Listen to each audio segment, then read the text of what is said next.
I think it's a great honour to win a Biggie, but I think if you aim to be rewarded in your life, you'll get nowhere. I think that the biggest reward is the work itself and what you get out of it, and the connections you make with other people. Ladies, gentlemen, and variations thereupon, it's the biggest night in showbiz. This historic event will go down in infamy. This is Modern Escapism.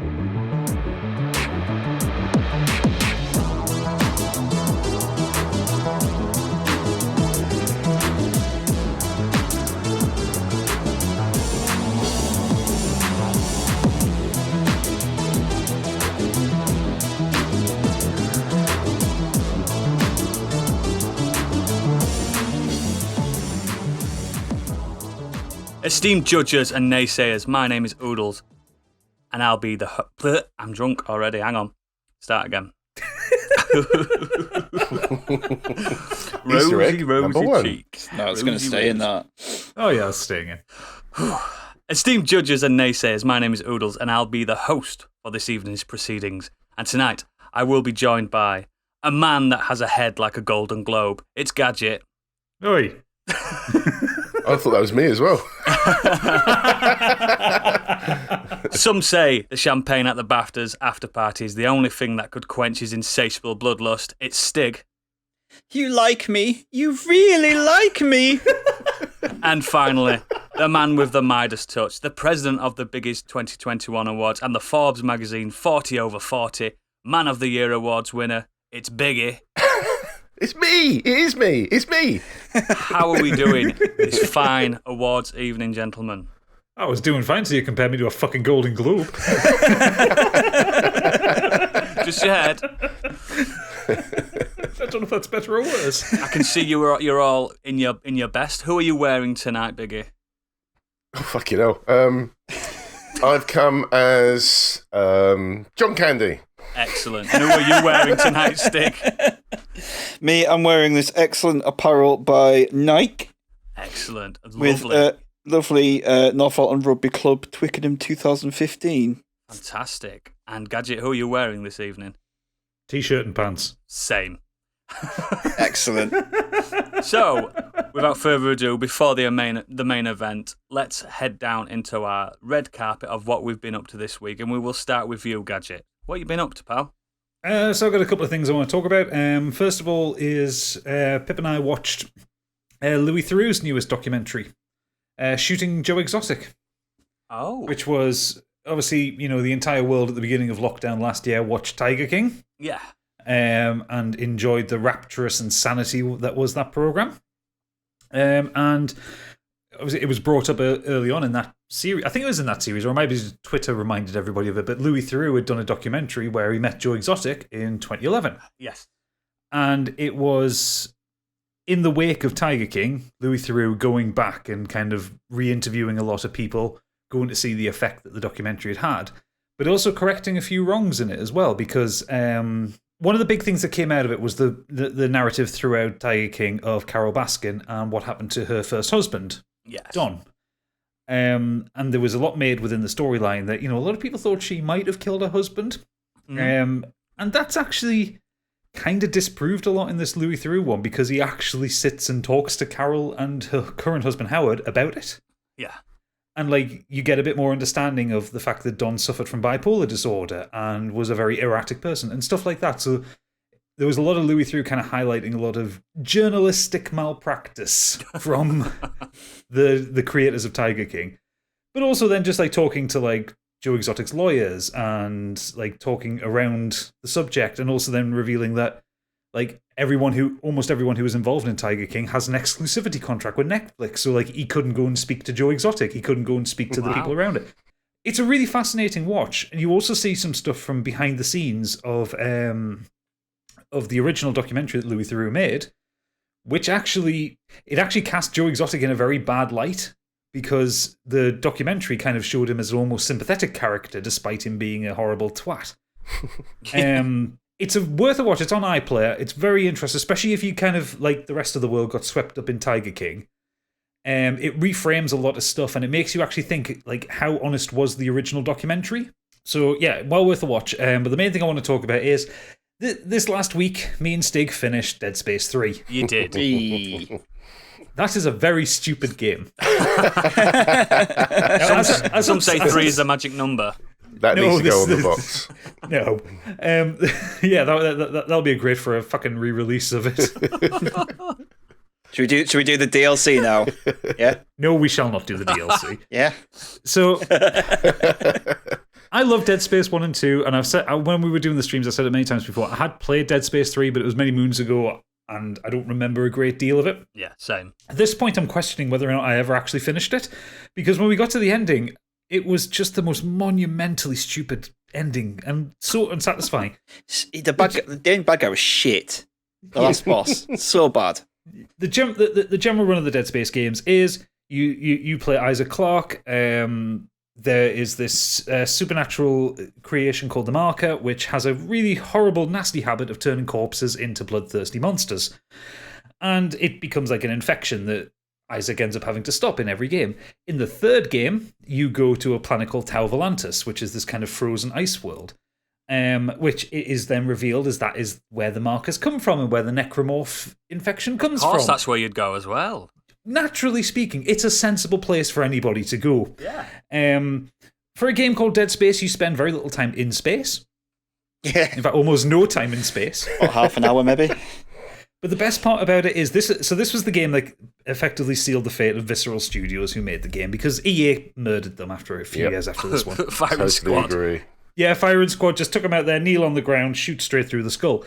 At which point, but they were all going, but this is your fault, EA. You told us to do this. Yeah. The last statement may not be fact. It's concrete fact. It's what EA does. But yeah, in Dead Space 3, you spend very little time in space. You spend most of the time on Tau Volantis. Because EA'd the fuck out of it, there is microtransactions. So for now, in this game, you have basically one kind of ammo that works with all weapons, because the run of the game is you have to build weapons out of parts that you find. Or microtransactions if you want to buy the parts for the weapons. Yeah, see, I have no problem with building the weapons and unlocking stuff as you go along. But when it was stuff like, I click on it and it's just like, you don't have this part, but you can buy it if you want. I'm like, what? No. It did that early. It did that early Ubisoft thing where it's like time saving, $2.99. Well, bear in mind that this game is 8 years old and the microtransactions are still in there and they're still fucking broken. Yeah. Like, every upgrade requires tungsten, which is the hardest material to come by. Somewhere deep in the bowels of EA servers are still getting a little bit of money from these microtransactions. No, probably a tiny amount. The stupid thing is this game is like 8 to 10 hours long, so it doesn't even John, warrant... we've got one. We've got a tungsten deposit. We've done it. Yeah. It doesn't even warrant like buying the Yeah. parts to unlock this. Like, it's not like a 40 to 50 hour epic. No, Yeah, exactly. Neither of us put any money into the game and we finished it reasonably comfortably. We bought the game.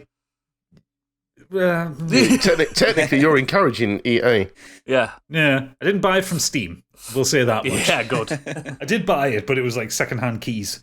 It doesn't matter. The funniest part of it is because we were playing a co-op game, and the co-op is so badly integrated into it because it was such an afterthought. So I was playing as Isaac. Stig was playing as John Everyman. Basically, yeah. It might as well be. Space Marine archetype number 44, Yes. the troubled soldier. Yes. You know, It's called John, isn't he? Captain Red John Shirt. Carver. John Carver Yeah. is his name. Of course Which is it's called obviously John. Default. it's one letter removed from John Carter of Mars. So it tried to hype it up as this thing where like each player would have individual experiences. Yeah. That happened precisely twice in the game. Oh, God. There was one moment where in a cutscene of things falling down, Stig saw something different than I saw, and then we had a side quest, and the side quest was fucking terrible. It's in the last stream. If you go back and watch the last VOD, it basically we had to follow Carver's ghosts through this facility. It was like about 12 rooms, I think, in total. And each time we would get to one of these kind of hub rooms where Carver would freeze. So Stig would go into this kind of mini game of horror. And I had to stand there and shoot off waves of necromorphs to make sure they didn't kill Stig in the real world. The real world, in quotes. I mean, in the real world, you'd have left him to his fate. Yeah, and it was just so dumb, and there was so much backtracking and so much shit dialogue. We had like a really emotional moment, emotional in quotes again, where Isaac's love interest sacrificed herself because she couldn't be asked to jump out the way of some poison gas, and then she turns up later with a fucking Elton John looking baddie holding on to her. Oh God, it was dreadful. I remember reading a review when it came out, and they were saying, "Oh, there's 3 hours worth of a good game in this 10-hour package." Yeah, that's about right. Yeah, like I think I counted 3 jump scares that actually made me jump throughout the whole game. Yeah, that bit where she was just like, "I can't get through. You go on." I'm just like, "You are standing on a elevated platform here, run and jump, and you will jump over the gas. It's not even got to your level yet. You have we all know about the trick 2 with gas meters is, to jump. as long as you don't breathe it in, you're fine." Yeah, she has about 2 meters to jump. She's got a really good, like, what she stood on. She could run across it and jump. She would make it. No, silly. No, and I said, did I say in the stream? I went, "I bet she turns up." Yeah, literally. As the door closed after the cutscene, says she's turning up later. She's not dead. Yeah. And lo and behold, she does. And both of us, when she turned up, both of us just groaned. It was just this. So to wrap it up a little bit quicker than we should, collectively, what would you score this out of 10? A bad game out of 10. I think I give it maybe a 6, but I don't know, maybe a 5. Wow, it's 6. You enjoyed it co-op, right? So I guess there's the fun that you had. Yeah, the fun with the co-op, but it's. I guess it's the EA equivalent of Resident Evil 5. It's a dreadful game by yourself, but with co-op, it's just stupid. Yeah, I've only played Dead Space 3 alone, and alone it's a 4 out of 10, without a doubt. It's not a good game. Also, can we just say a big fuck you to Nimrod Hicks? Oh yeah, fuck Nimrod. What did he do? He sat on our stream and he said, "Oh, there's something at the end of the credits."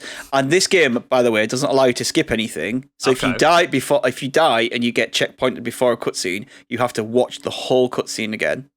So we couldn't skip. Some of them are long as well. Yeah, so we couldn't skip the credits. So we sat there for like 5-10 minutes, just chatting away, chatting to the Twitch chat and everything. Yeah. Sat there waiting for this, and I was like, I bet this is just like, "Oh, he's not dead" kind of thing. And it comes by the end, and it's literally 2 words actually, a black screen with 2 words, and then it went back to the main menu. It's like. And the worst thing is, he told us afterwards. He goes, "I've never played this game. I just took a gamble." Gotcha.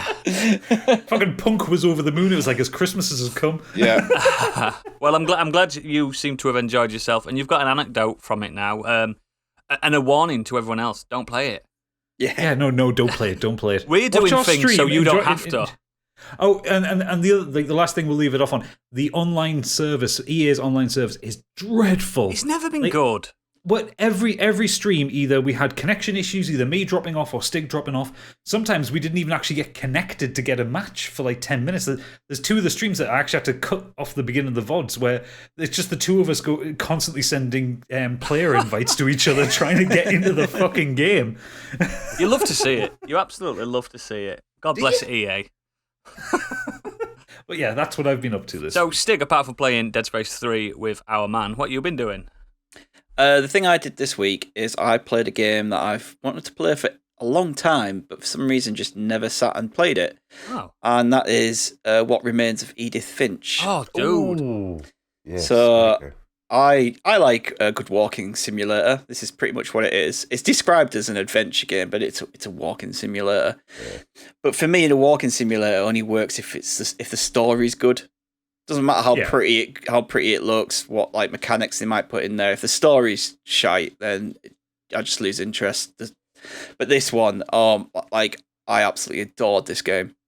Like it's so good. Like just the level of detail in as you're walking around the house and finding out what happened to Edith's family and everything. It's just it's so great. I mean, if you've not played this, basically the game centers around a young girl called Edith who returns back to her family home off the coast of the state of Washington to learn about her relatives, their deaths, and about this so-called curse that looms over the Finch family. And as you go along through, she gets into the house and you find that all the rooms have been sealed by her mother. They haven't been back to the house in something like 4 or 5 years or something like that. And her mum's gone through, everything has been left untouched, and she sealed all the rooms off. And the only way to look into the rooms is through the little like spy glasses on the portholes, aren't there? Yeah, portholes on the door. But gradually, there are secret passages and everything around this house. I mean, this house is crazy because it's just a normal. To start off with, it's a normal house, and as the family grew, they've like built onto it. So there's bedrooms that are like tree houses, and they've put like a boat on the top of the house that's someone's bedroom. And yeah, I'd hate to be a surveyor of that house. Yeah. Definitely won't have passed building regs, that's for sure. Definitely not. But yeah, you just go by room, just picking stuff out the room. And as you go along, Edith is telling the story. And originally, you kind of, as you start off, it feels like she's telling it to you. And then obviously you find out that actually she's telling it to somebody else. Yeah. Which you later find out further on in the game. But every person who died has their own like little story, and you play that story out, and it's in such a unique and clever way. Like, it isn't just a case of Edith going into the room, picking something up, and like, this is how my brother died, this is how my great uncle died, etc. She starts to read something, and you get transported into that moment. And the way it's done, it's like, if you've not played this game, I don't want to really tell you how they're done, because they're so clever, and you don't want to ruin the impact. Yeah, exactly. He does that thing that some Nintendo games do, like with Mario, where it introduces gameplay features that you'll never see again after like a 5-minute segment, and it's incredible. It's one of the only walking simulators I can say I love. I generally didn't see it come in with just the first one when it transports you into it. I was like, oh, you're playing like this, and you get it. And some of it's like played out in a metaphorical way. Like you don't physically play as the character, you kind of play as something else. But some of it seems supernatural, but it's not really. It's just how you're interpreting it. Yeah, exactly. It's representing that character and their death. And there's one which is harrowing as fuck. And as you're playing it and you're going along, you're just like, oh, God, I know where this is going. I know where this is going, and this is terrible, but I have to carry on playing. Yep. And I was like, and this is awful. This is awful. And I'm just like, keep going. And it ends, you're just like, fuck me. And the thing is, all these people are dead anyway, because you're looking at your relatives, your ancestors and stuff like that. It's such a clever idea. It's a walking simulator that doesn't make you walk in a straight line for miles. Which for me is how you should do these games. Like, I've played Everyone's Gone to the Rapture. Yeah. Oh my God, there's so much tears. fucking walking on it. I liked it, but I just got lost at one point. I couldn't even work out where I was supposed to be going. I really enjoyed Everyone's Gone to the Rapture, but it was a very slow game. It took me a long time to get through. Edith Finch is snappy, and it's got new gameplay elements right up until the last section. Yeah, it's like 2 to 3 hours long. You could sit through it and just play it in one go. And I think it's the pinnacle of that kind of genre, in my opinion. And I'm not adverse to that genre that much. I tend to stay away from it. I'm one of the only people in the world that doesn't like Gone Home. Not into it. I love Gone Home for a game that's like that you can actually complete in a minute. Yeah, technically. Like I said, going into the stories and doing the mini games, that's where it really shines. But having all the stuff, like, you wandering around the house and it's just little things like there's pictures on the wall and there's just notices, and you can read things and you can look at. They've gone into so much detail where they've actually. So many of these games where you'd walk around and there'd be a picture on the wall, it'd just be a fuzzy. The family in the photo would just be nondescript. You wouldn't be able to see it. But they've taken the time to actually put the families in the photos. So good. And that house actually feels quite lived in when you're walking around. Yes, certain it does. rooms. Yeah, I would personally live there, but yeah. Oh, it's a cool little house, but it's not practical, house. But it's fun. No, it's not at all. It's like something from Roald Dahl, isn't it? Yeah, definitely. Yeah, that's. Did you know about the link between this game and Unfinished Swan, the other game that they made? No. Apparently, Unfinished Swan's one of the stories from another family member. Apparently. Oh.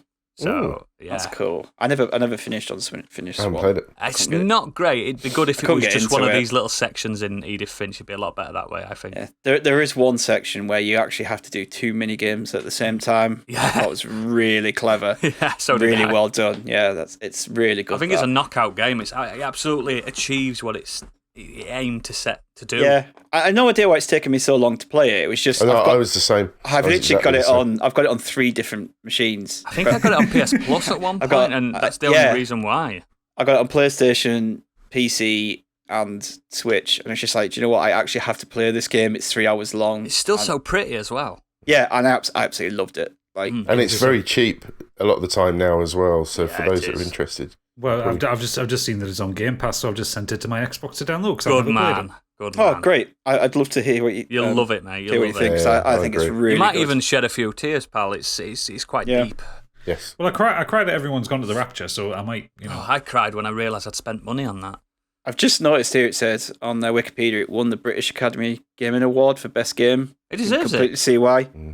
Yeah, even though it's only 2 to 3 hours long, like the level of detail and the thought that they've put into this is just outstanding. Yeah, it doesn't. Well, to be honest, I welcome. cried when I heard you were playing Dead Space 3. To be perfectly honest, mate, I cried when you started playing Dark Souls. So don't even bother. Yeah, it was cries while playing Dark Souls. It was definitely what I needed after playing a game like Dead Space 3. I'll tell you that. Yeah, I think Edith Finch is one of the most perfect palette cleansers in a game ever. If you're playing an open world RPG epic, play that in between something else. It is absolutely perfect for that. Yeah, very good recommendation. Lovely, mate. Thank you. Excellent. So, Biggie, you've been doing? Yeah, so it came out of a conversation with my mum that she'd never seen The Godfather. Oh, wow. So we whacked that on this afternoon. And, whacked being the operative word. Poor choice of words when it comes to The Godfather. Never thought that, But yeah, she really enjoyed it. I really enjoyed seeing it for, God knows, 5th time. It still looks good, doesn't it? It's very good. The cinematography on that film is great. Outstanding. There's something I want to mention about it later on, but I'll leave that till later. But yeah, just highly recommend that if people haven't seen the trilogy. I don't mind 3. I don't mind 3. It's just not as on good. the level of 1 and 2. Have you? Sorry to interrupt quickly. Have you watched that new cut of 3 yet? Yes. No. It might It's be a lot worth better. might be worth having to watch that if you're on a. If you go, maybe watch 2 and then watch the new cut and see how that works. Yeah, I'm works definitely together. gonna get to watch, I think the new cut Super. works better, a lot better. Yeah, I've heard it does. So Yeah, really enjoyed that. But wanted to just make because I think Tig mentioned it in the Discord today, and I said, or the other day, and I said, yeah, I'm doing the same thing. So Cool. thanks for that. But yeah, I really wanted to very quickly talk about Line of Duty. See, now, before you talk about it, everyone tells me to watch this, and I thought it was some kind of army program. Because of like Call of Duty, Army. Yeah, no, I had the same thought when What people is started it? telling me to watch it. Explain it to me without spoiling it for me. Because I won't be able to watch it because it's on BBC, but you never know. There are other means. It is a it's a British police procedural TV drama. Basically. It was created by Jed Mercurio, who also wrote The Godfather. Bodyguard. Francis He Ford did not Coppola. write The Godfather. He did the series Bodyguard. But yeah, this series began back in 2012. Wow. It was on BBC Two. I didn't see it when it first came out, so I picked it up when it was on Netflix, when it first came on there. But yeah, it's awesome. It's basically about anti-corruption in the police force. Oh, There's right. a fictional department called AC-12. So it follows DS Steve Arnott, played by Martin Compston. He was basically a firearms officer who got transferred to AC-12, which for him felt like it was like a demotion Yeah. after an incident. Is So he ends AC-12 up- like CID type stuff? It's More like- investigation rather than... It's like internal affairs, but internal affairs. It's looking into anti-corruption in the police force. So they basically have all the power. Looking for bent coppers. Yeah, basically. And he ends up teaming up with DC Kate Fleming, played by Vicky McClure, who's a highly commended undercover officer. So they end up on that team, and they work under the supervision of the very famous Superintendent Ted Hastings, which is played by Adrian Dunbar. He is very famous for having lots of memes at the moment. I've probably seen him without realising that it's from... Lots of quotes with this guy. He's got this lovely Irish brogue. One of the comments, I'm not going to do the Irish accent, but he says there's only one thing I'm interested in, and that is catching bent coppers. Frankly, son, right now, I couldn't give a shit. Go back to the coalface, the pair of you, unless you've got more egg-sucking tips for your granny. Top of the morning to you. I'm sorry, but just the way that you read it there reminded me of Dean Lerner from Garth Marenghi's Dark Place. I don't know, it had more of a Life on Mars vibe to it. But yeah, I wish I could do an Irish accent, but I can't. I bet you can, you just daren't. He says, Mother of God, a lot. There you go. Okay, you can. I told you. Punk's throwing up as we speak. Yeah, sorry, Punk. Sorry, Ireland. He says the letter of the law. He's just got all these sort of Tedisms, as they're called. But yeah, I think it's up to, where are we now? Season... Is season 5 just been on the BBC recently? Yeah, which is actually on Sunday evenings, which is I've heard very the annoying. BBC have pumped millions into this, and it's slick as fuck. It's so good. Basically, it shows you the procedures about corruption, how they investigate it. So you kind of see how that side of things are done. But it's just the drama behind what they discover and uncover. And each season, they get really good actors in. You've got Lenny James, Thandie Newton, Kelly MacDonald this season, Stephen Graham. Each season, they've got like this really good actor to come in to play the lead role, depending on whether they're good guys or bad guys. But there's a big conspiracy theory throughout the series. It's just, really well written, well acted, very exciting. My mum watches it. I hate the fact that I have to wait every week to watch. Oh, is it one of them? Yeah, my mum watches it. She says she has to have a book with her with notes in it. Is it really that bad? Not necessarily. She writes little words and stuff like, I think it's him. Oh, this is one acronym I've learned. The funniest thing is, last episode, it ends on a cliffhanger, and Ted Hastings has got this piece of paper in front of him, but it's at the wrong angle, so it looks like it's almost upside down on your screen. Oh, she can't tell. And he looks at it and he goes, Mother of God, and then it ends. And everybody basically over the internet has paused that and taken pictures of it and tried to turn it upside down to see if they can read it. You know what I mean? It's like this kind of viral show that comes out once in a while that everybody just falls for. But it is. Wow. So I'm assuming once we finish this recording, you'll be heading straight to the iPlayer. Yeah, if not, I'll watch it tomorrow. But yeah, oh, so it's a Sunday night so thing. good. Oh shit! Sorry, mate. Yeah, it's so good. So good. I debated about dropping this podcast purely for this series. What, and then just coming back to us when the series is not on, and then next year. Yeah, because you need me. Mate, we are lost without you. I'm not being fair. This episode is literally named after you. Yeah. Exactly. You're the beating heart of the show, and we need You're you. nothing without me. Nothing. You can't handle the truth. I love Sassy Biggie. That's my favourite Biggie. Yeah, it's a new Biggie. He's had a couple of pops, hasn't he? Yeah, he has. He's had half a beer. Oh, God, I hope I don't get stigged by the end of this. I feel stigged already, mate. Don't worry about it. But yeah, the just last thing. Allegedly, it's inspired by true events. Make of that what you will. Ooh. But the actual unit doesn't exist. But they have actually had one called AC-10. And the writers work with ex-police advisors to keep the procedures as realistic as possible. So that kind of realism is really cool. Excellent. Oh, and then it's on BBC One? I'm going to say. Is it? Did you say it's on Netflix as well, but not the new series? The original series up to 4 was on Netflix. I don't know if it's still I've there, just but checked. It must be on the iPlayer. So. I had to check. It's only season 1 on Netflix now. I'm guessing. If I like season 1, I might pay me my license fee and watch it on iPlayer. You're kidding. I think a lot of stuff that used to be on Netflix from the BBC now is probably on BritBox. So they might have BritBox? I've never even heard of that. Of course, yes. It's like just another streaming service. It's a streaming service for the BBC, ITV, and that. That's right. Like got together and made. Is it on Xbox? If not, I'm not bothered. Yeah, BritBox is on Xbox. Oh, right. I might think about it then. Right. So, excellent. So that's Line of Duty, and I have been also watching something on that there Netflix. It came out this week. It's called Love and Monsters.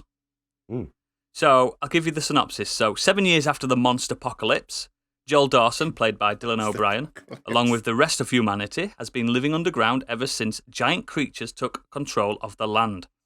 After reconnecting over radio with his high school girlfriend Amy, played by Jessica Henwick, who is now 18 miles away at a coastal colony, Joel begins to fall for her again.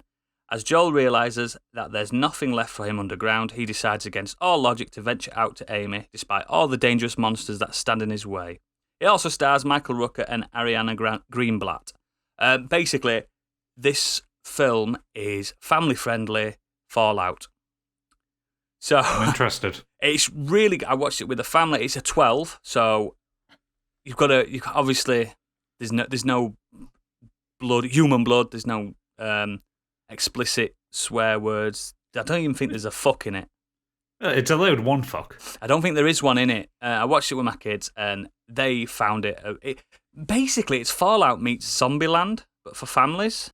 You're really selling this to me. At this Yeah, point. The way you described it, I was like, all I could think of was, I'm surprised they didn't try to just stick Cloverfield at the start of it. So that synopsis doesn't do it justice. So basically, I'll give you the opening minute of the film. Basically, an asteroid was about to hit Earth, so Earth joined forces and decided to fire all its nukes at once. The nukes succeeded. The asteroid didn't hit Earth. However, the nuclear fallout irradiated anything with cold blood. See, they should have called Bruce Willis for this. Yes. Yeah, I was thinking he's an expert at this. He's a great driller. So they couldn't have called Bruce Willis, though, because he died last time with the last asteroid, remember? Spoiler alert. True. So, Ben Affleck's still around. Anything cold-blooded, so sea life, insects, arachnids, those kind of things, they've grown into mutants. So, massive versions of themselves. Some are kaiju size, some are size of bears. Imagine a mosquito the size of a falcon. You know what I mean? So all the friendly ones. Yeah, all the friendly ones. But the thing is, there are friendly ones that have grown as well. Like a woodlouse wouldn't hurt you, but it's a big one. Or a snail wouldn't hurt you, but there's a big one there. Do you know what I mean? So basically, It slimed me. the main character, he's in a fallout shelter. He survived the initial onslaught of the world ending. He's well liked in his fallout shelter. However, he's only well liked because he makes a mean minestrone. He's not good at fighting. He's not good at scavenging. He's got basically a massive fit. He freezes when anything scary happens. So he freezes solid. So he's terrible. He's not a good 20-something person in a. Would you say that he's a lover, not a fighter? He's a lover, not a fighter. So he's good at fixing. He's good at fixing radios. He's good at cooking. That's about it. I can see where his character arc goes already without even having to. Dude, it is by the book completely. Yeah. You can guess everything that's going to happen. There's a little twist in it that is barely a twist, but it's just a great family romp. So he decides, you know what? I'm sick of being this little nerd stuck in this shelter. I'm going to go find my lost love from when the world was good. Because this was his girlfriend before the world ended, but they got split up. And she's 80 miles away. And everyone's like, do not go on the surface. And he goes on the surface. And he meets people and monsters. And it's just so good. And it's basically family-friendly Fallout Zombieland. It's one of my favourite Netflix films they've done in ages. Don't get me wrong, it's a solid 3 out of 5. But the fact that I could sit and watch it with my family just bumped it up massively. The kids were screaming like, this is cool. It reminded me of 80s movies, you know, those family 80s movies. Yeah. And it's so good. I mean, you don't have to have kids to enjoy it. It's just good. There's no human blood in it, but believe me, there's a lot of gore.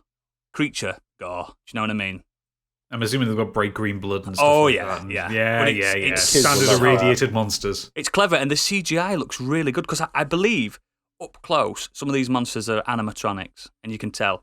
And the actors, apart from Michael Rooker, they're quite unknown. Like the main actor who was in the Teen Wolf series that nobody watched.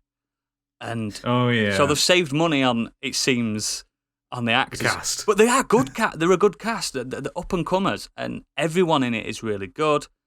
It's just, I reckon if you want to watch something that's a little bit scary, but don't like horror films, it's perfect as well. Because it's not going to give you nightmares, but it'll make you go, ooh, look at that. Do you know what I mean? It's thrilling. It reminds me of like caper movies from the 80s. You know what I mean? Indiana Jones and things like that. It's just solid, man. And me and my kids enjoyed it, and Mrs. enjoyed it, and yeah, I recommend it. Love and Monsters. It's on Netflix. It's number 1 in the UK at the moment, so you won't miss it on the big splash page. Just give it some love. It's really fun. So that's what we've been up to this week. Now it's time. Biggie, take it away, hon.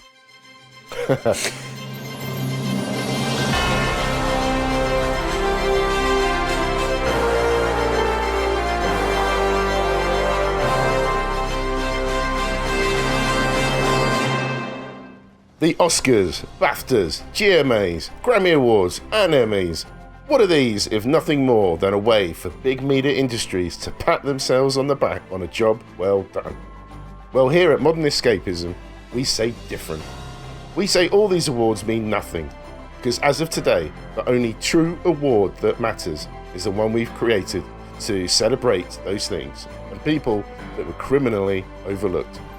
We want to celebrate the forgotten, the snubbed, the people who deserved more recognition from their peers, like me, and we want to give them the highest honour in all of media. Ladies and gentlemen, variations thereupon. Welcome to the Me's. It's the Biggies!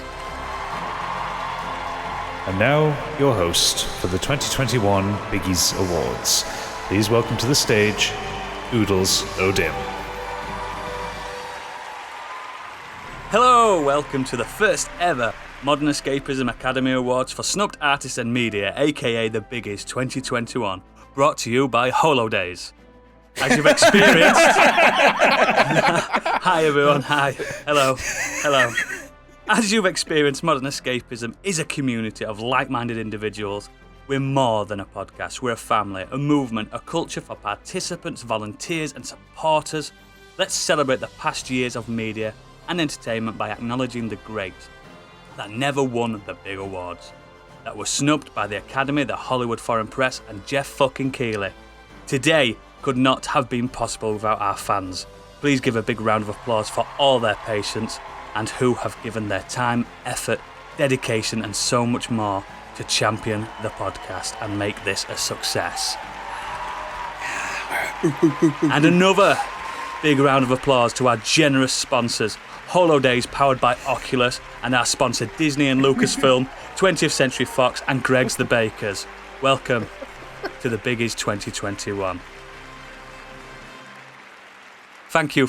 So, let's start this prestigious event with the award for contribution to the stealth genre in video games, hosted by myself, Oodles. This award goes to the game Tom Clancy's Splinter Cell 2004. Round of applause. So, Splinter Cell. The reason I've brought this up is because I believe this game just hit those heights of... I don't know if you guys have remember it fondly as I do. I do. Yes. I was deep into Metal Gear at the time. Deep into Metal Gear Solid 2, Metal Gear Solid. And this game, threw all that Eastern anime away for a more Western, obviously Tom Clancy inspired espionage tale. Now, the story of the original Splinter Cell, I can't remember it that much. That's because it's entirely forgettable. Yeah. What I do remember is the pure adrenaline gameplay, the play with light and shadows. And basically, this game didn't win at the Spike Video Game Awards, as it was known at the time. Can you remember what won instead of this for Game of the Year? Absolutely not. It was 2004, you fool. 2004. Think. Half-Life 2. No, it was Madden 2004. Fucking hell, no okay. way. Yeah. Don't get me wrong, that was a good version of Madden of Madden in general. Not disputing that. But Wow. Splinter Cell, come on. So, it's a game that kicked off one of the gaming's greatest franchises. We'll forever remember Splinter Cell for the original Xbox. For me, in my head, it is an Xbox game. I know it came out on everything else eventually. Yeah. Well, technically it was a PC game first, because I played it on the PC.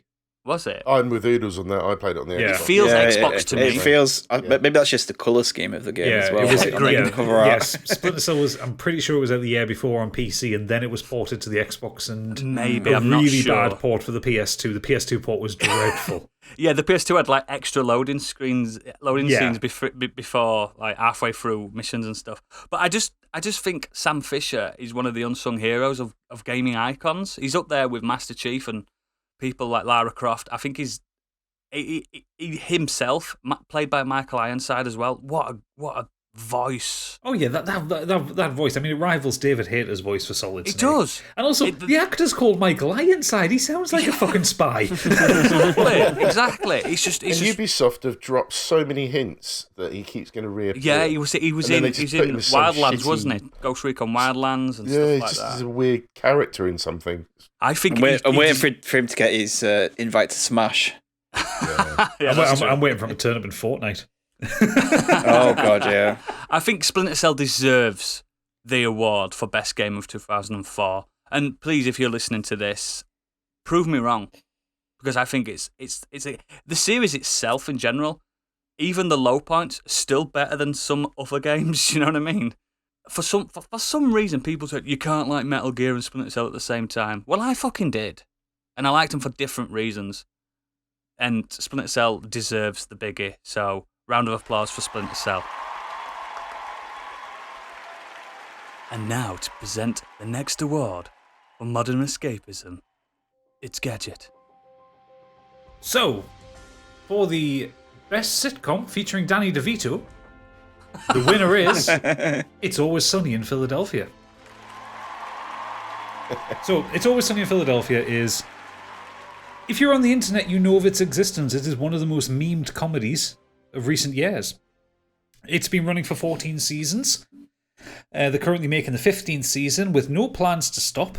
It started life on... Its entire life has been on FX in the US, and it's been on a handful of channels over here, but most people have watched it on Netflix. It follows the story of five terrible people. Who own and run a bar in Philadelphia called Paddy's Irish Pub. And they are basically... The best way to describe them is as scam artists. Every episode, they've got some new idea, some new caper, some new take.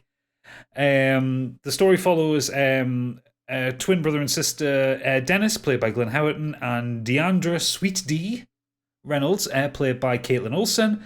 Their friend Charlie Kelly, played by Charlie Day, and Mac, whose full name is Ronald McDonald, who's played by yes, that is his full name. His name in the show is Ronald McDonald. Hence why he goes Mac, played by Rob McElhenney. And then from the second season onwards, you get Danny DeVito as Frank Reynolds, Dennis and Dee's father. And it is possibly one of the most creative programs I've seen in a very long time. I binge watched through... At the time when I watched it, they were still making season 13, so I binged through the first 12 seasons of it in about 2 months.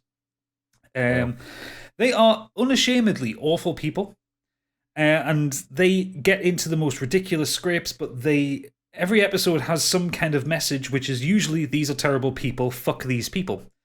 There is long-run storylines. For instance, in one of the early seasons, Dennis and Dee happen upon someone they went to school with, who had become a vicar, and they bullied him in school mercilessly, referred to him through his entire life as a rickety cricket, and he was madly in love with Dee, and as a result they used that to get something from him, manipulate him into thinking Dee actually has feelings for him. He leaves the clergy, he tries to chase after her, she kind of brushes him off in the most unbothered way possible. The man becomes homeless, and then he becomes a recurring character who gradually descends into worse and worse physical and mental health throughout every season. There's always a cricket episode in every season. And they take great pleasure in winding him up, and it always blows up in their face. And that is the run of the show. It's like, a lot of people compared the show to, it's like a modern day Seinfeld, because it is essentially that, because in Seinfeld it was the same thing. They would have some scheme. Cringe humor, isn't it? No, it's not really cringe humor, but it was more that there would be some scheme or something happening that the group would try to use to their benefit, and it would blow up in their faces. And it's the same with It's Always Sunny in Philadelphia. There are some absolute standout episodes. Dennis and Mac move to the suburbs is one of the funniest, tensest episodes that you'll ever watch. There's an episode where Dennis is trying to sell his beloved Land Rover, where in one of the greatest character moments from Glenn Howerton, he stands and screams on a dock At a guy, I was just thinking about that. Yeah, Like, at a guy who wants to buy the car as a starter car for his daughter, and the line goes something along the lines of, You'll be taking the car with you on these trips? Me? Oh, no. No. I'm looking for something for my daughter. Your daughter? Yeah, safe, slow vehicle, good starter car. A starter car. That's right. I have contained my rage for as long as possible, but I shall unleash my fury upon you like the crashing of 1,000 waves! Begone, vile man! Begone from me! A starter car! This car is a finisher car! A transporter of gods! The golden god! I am untethered and my rage knows no bounds!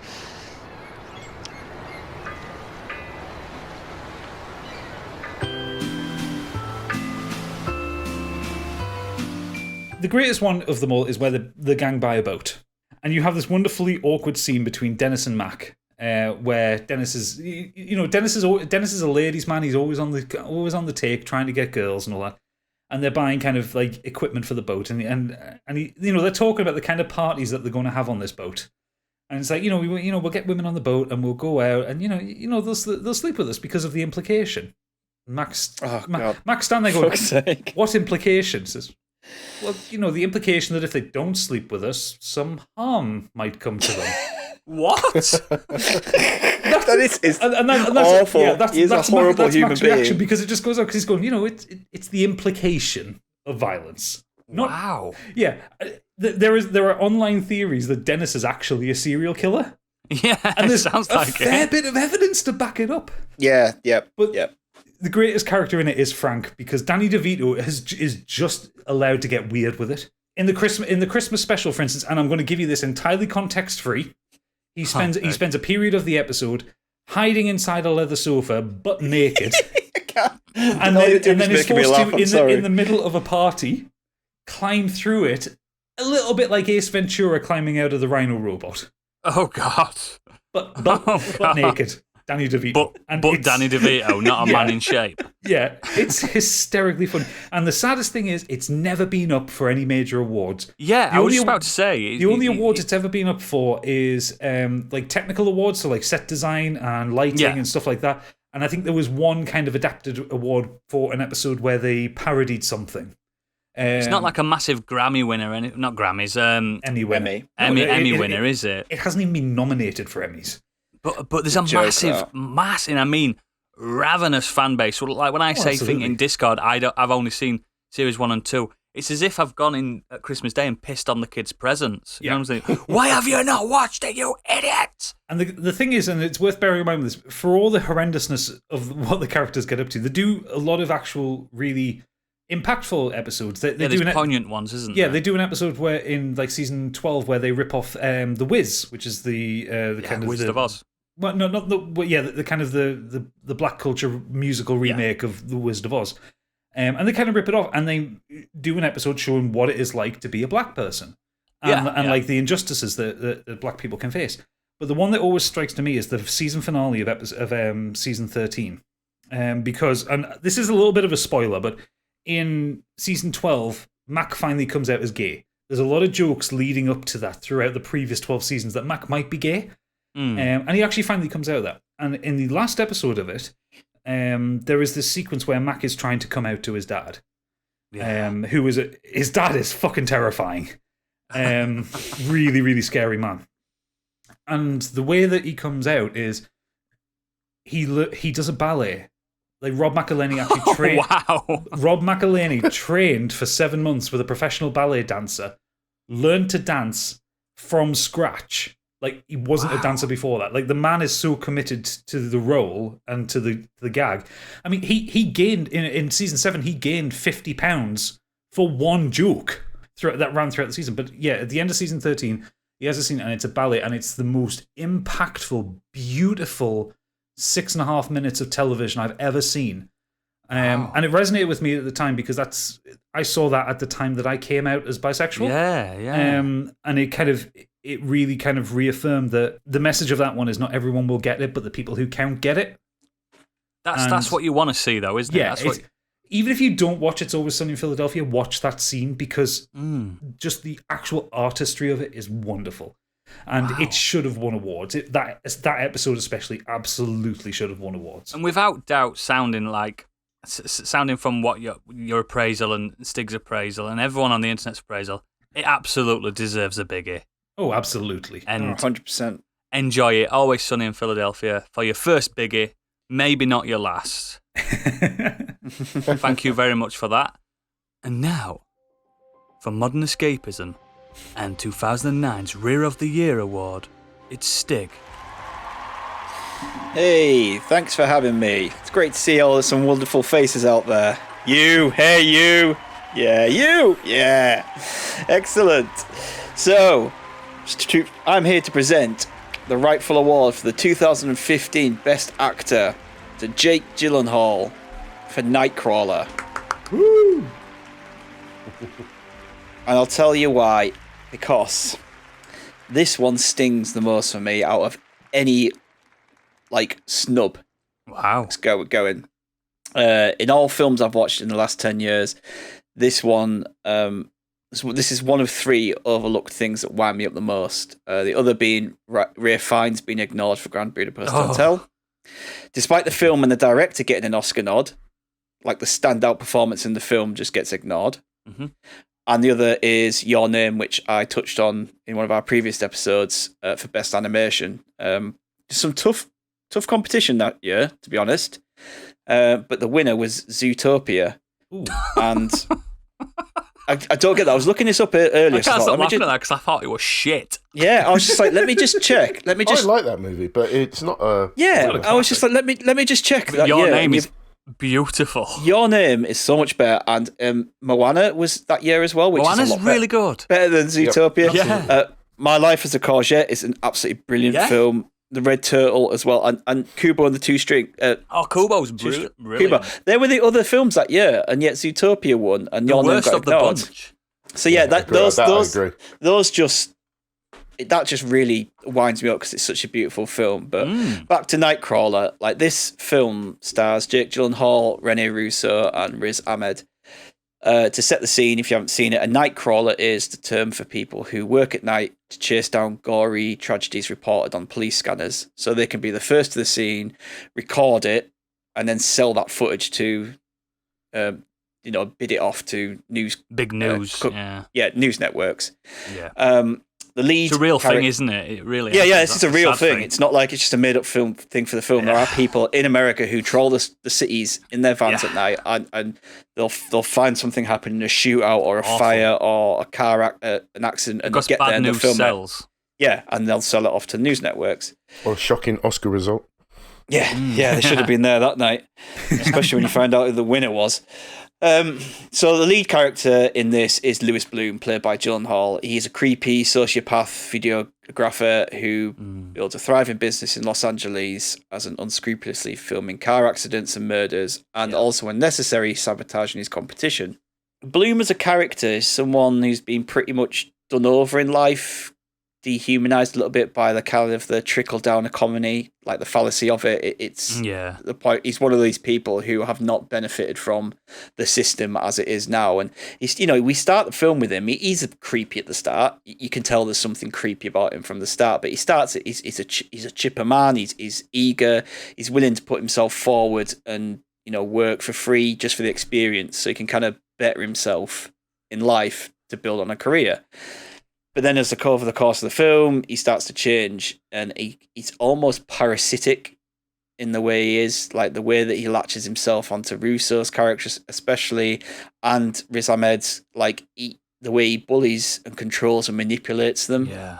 But this film, its film itself, in my opinion, should have been nominated for Best Film. But outside of that, it's Gyllenhaal's performance that stands out above anything else. Sensational in it. Yeah, it's easily his best performance ever. And throughout his whole career, I would say this is... for me, this is his best. It's better than Prince of Persia. Come on. Don't ever stand in front of me. But people at the time saying that, drawing comparisons between him and, a young De Niro, for this role. I can see it. Yeah, and like the type of stuff that De Niro did in his young Taxi career, Driver vibes Taxi to Driver and Raging Bull and yeah, there is. There's an energy. King of Comedy. Yeah. Like someone like De Niro used to lose himself so much into those roles, Yes, he like did, when he was younger, and Gyllenhaal does. When he was good. Yeah, Gyllenhaal does the exact same thing with this. He clearly took this role very seriously. Yeah. He made himself look very pale and gangly and bug-eyed. Lack of sleep. Because he lost 2.5 stone for the role, and Gyllenhaal wasn't a big guy to start with, so losing that kind of weight he's very gaunt looking, and he did what you say about lack of sleep is he actually deprived himself of sleep during the filming of this. It's crazy, isn't it? So the character always looked kind of wired and on it and just crazy during the film, but like the way Gyllenhaal plays his character is perfection. I agree. It's a role where it's one of those rare ones where you kind of forget about the actor and you see the character. It doesn't happen a lot because, a lot of films are like, well, that's just so-and-so acting and he's doing a very good job.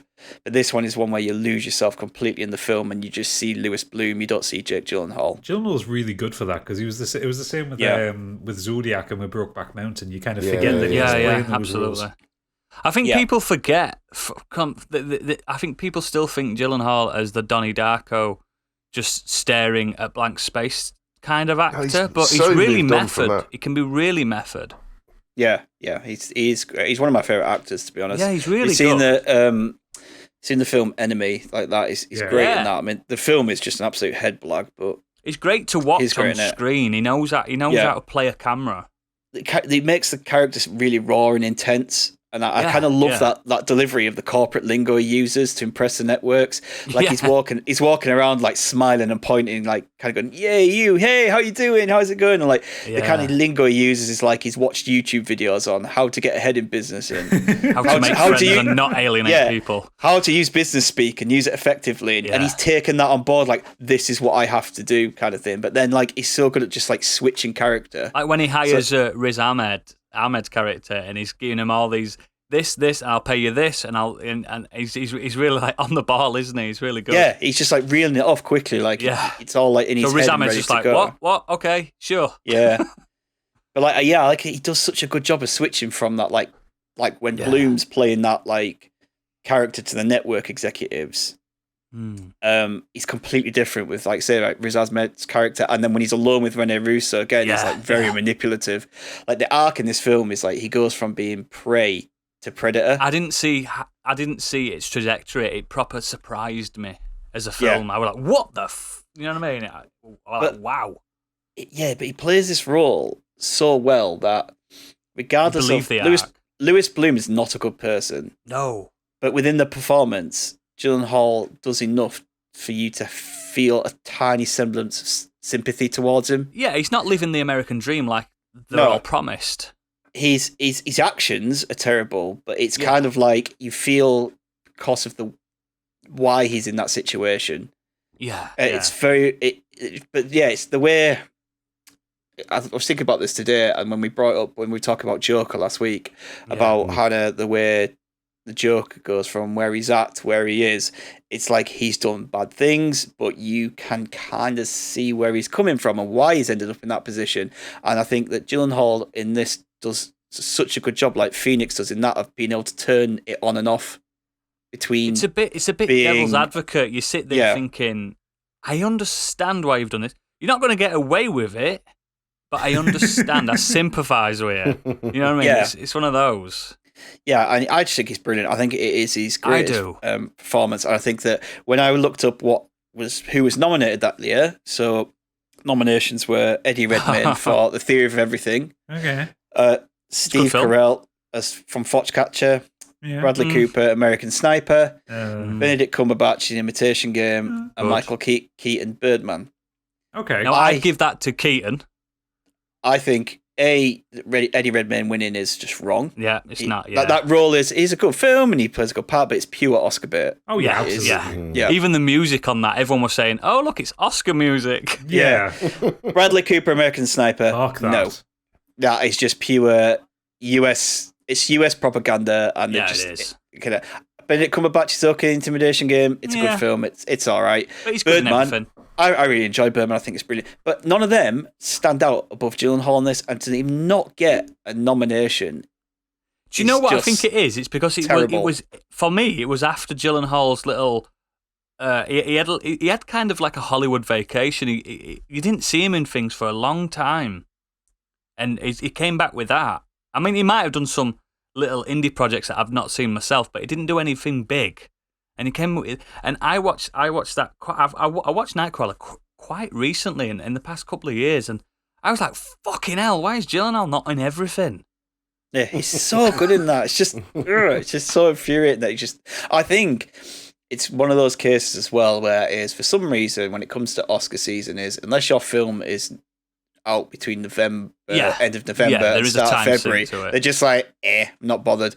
You know, the greatest film ever could come out the day after this year's Oscars, and it would just get forgotten about the year for the next year. So I think timing he does that. Was he does not that the right thing, time. Gyllenhaal, where he's a pretty man, but he can make himself not look pretty, which not a lot of pretty men can do that. Exactly. And I find it hard. No, but that it is tough for you, Biggie. What are you laughing at? Nothing. But that's another thing about it is like, he's not Jake Gyllenhaal in this film.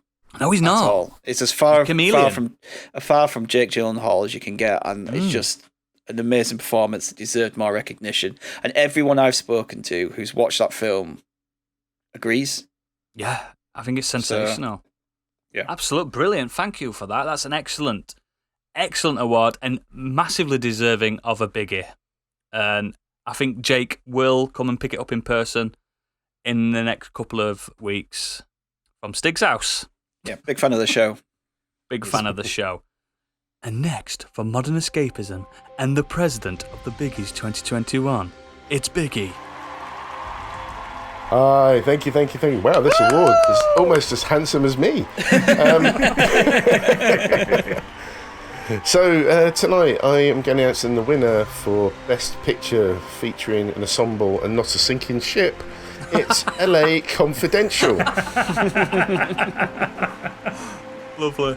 Great film. So, LA Confidential is a 1997 American neo-noir crime film. It was directed, produced, and co-written by Curtis Hanson. Screenplay was by Hanson and Brian Helgeland, and is based on James Ellroy's 1990 novel of the same name. It's set in the 1950s, and it features a group of LAPD officers who are at the centre of the mix of police corruption and Hollywood celebrity. The title refers to a 1950 scandal magazine, Confidential, portrayed in the film as Hush Hush by the beloved Danny DeVito. Hey. Award-winning. There were concerns from the studio in using relatively unknown lead actors in Guy Pearce and Russell Crowe at the time. Russell Crowe should have been awarded Best Supporting Actor, in my opinion, for his role as Bud. But they were also supported by the likes of Kim Basinger, Dave and Danny DeVito, and Kevin Spacey, amongst others. It was nominated for Best Picture, amongst others, but it lost out to Titanic in every other category it was nominated in. It did win Best Adapted Screenplay and a Best Actress for Kim. But I just love this movie. I do, mate. So I'm with you, many times. 100%. It just features an incredible cast. The story is brilliant. The acting is just right up there. The score was superb. The setting in the 1950s, they delivered that. You just felt like you were there. And I just think the fact that it lost out to the Titanic, which I don't rate at all. Yes, I've worked on cruise ships, but just the scene of the ship. You're allowed to watch on a cruise ship. It's like, that's not realistic. It wouldn't do that. We go straight through the iceberg. And I just think the fact that this movie ends on such a great climax, and the fact that the reveal is just dropped in earlier in the movie that you just wouldn't pick up on it as well. It's just so good. So good. And I just ask everyone to reevaluate and rewatch it. What I love most about it is the casting of Guy Pearce and the role he plays, because like at that point in Guy Pearce's career, he was coming out of Neighbours and he was trying his best to get away from being the pretty boy soap actor. So in a significant 1-2 punch, he does Priscilla, Queen of the Desert, and LA Confidential. Oh, I love Priscilla, Queen of the Desert. They're both great films. But like, if you compare his character in Neighbours to the ones he plays in his first 2 major films, it's like, wow. You wouldn't put him down for this. You know, would you? Guy Pearce does one act. of the best. He does one of the best American accents from an Australian ever. Oh, aye. Yeah. He's really good at it. I didn't even know we were from Neighbours for years. Didn't even know he was Australian. Oh, yeah. No, he's, he's very Australian. Yeah. He's more Australian And than in Russell fact, Crowe is. there was a mention about the guy was worried about having 2 Australian actors in the leads. And Guy actually turned around and said, well, for your information, I was actually born in Britain. Yeah. And he's not actually Australian. He said Russell Grant, although he's Australian, Russell Crowe Russell Grant. is a completely Imagine different Russell movie. Grant in this. It'll be a very different film. But Russell Crowe is he's What's your a horoscope, New Zealander. darling? He sees himself as a New Zealander, right? Yeah, something like. I know he's Oceania type, and I know. Oceania, check you out, George Orwell. I know that in Neighbours he had a full thick Australian accent. Maybe Yes, we're putting it he on, did. but he's got a really good American accent. I've just looked up what the nominees were for that year. And Just I think Titanic, basically. I think Titanic is the lesser of all the films that were nominated. What else was there? But As Good as It Gets, Right. The Full Monty, Good Will Great film. Hunting, and LA Confidential. Fuck me, that's a lot of good films. A lot Good of films Will Hunting better than is Titanic. sensational. Titanic. The thing yeah. is, and there's a conspiracy on the internet. We're reading up on this. It's Oscar bait music. So if it's got a soundtrack key to it that the Oscars resonate with, and think of Titanic, it's got that music, hasn't it? But yeah, back to LA Confidential. Yeah, no, that's it. That's all I wanted to say about it, really. I just think if you you've just not need to watch it. watched it, just watch it. There's a really good Blu-ray version of it as well, with a load of documentaries on it. That Yes. like the documentaries are longer than the film, and it was painstakingly created. This movie, Yeah. it took a lot out of the whole production, and I think it deserves a lot more than it got. I think it's incredible. I'm surprised it didn't win, actually, because it's set in LA and they fucking Yeah, love you'd that. think so. You'd think Anything set in LA nepotism or there. about Hollywood, they absolutely love. Yeah, they do. Yeah, they do. Excellent. Thank you. And LA Confidential absolutely, gladly accepts its Biggie Award. Fantastic. And now from Modern Escapism, the host, Oodles. Hello again, everybody. This award is for being better than its marketing campaign would have you believe it is. It's Dark Souls 2, everybody. You knew it was coming. It's here. So Dark Souls 2 should have been the Game of the Year winner of the 2014 Game Awards. Aside from a few tedious sections such as the gutter, which was more complex than Blighttown, the game went above and beyond in its own merit. From Software's Dark Souls 2 had a healthy amount of content, with locations like Drang Lake Castle and the Iron Keep, enjoyable PvP, and a new game plus that is binge-worthy. There are too many reasons to go back and give this game another playthrough. It has since been updated to the Scholar of the First Sin edition, which makes it an even better package. It lost the GOTY Award to what? Can you remember, guys, what it lost the GOTY Award to? 2014. Oh, would it be like Dragon Killzone Age. Shadowfall or something like that? It lost to Dragon Age, as Stig Ooh. said. Dragon Age Inquisition, a game I have started playing 4 times and got bored after the first few hours. Oh, What dear. I need to say is Dark Souls 2 isn't the black sheep of the trilogy. It's a sensational game. Praise the sun. Have you all played it? Of course. I haven't played a single Dark Souls. You know this. And Right. also, Oodles, I'm very impressed that it's taken you 32 episodes to finally talk about Dark Souls 2. I know, because I love it.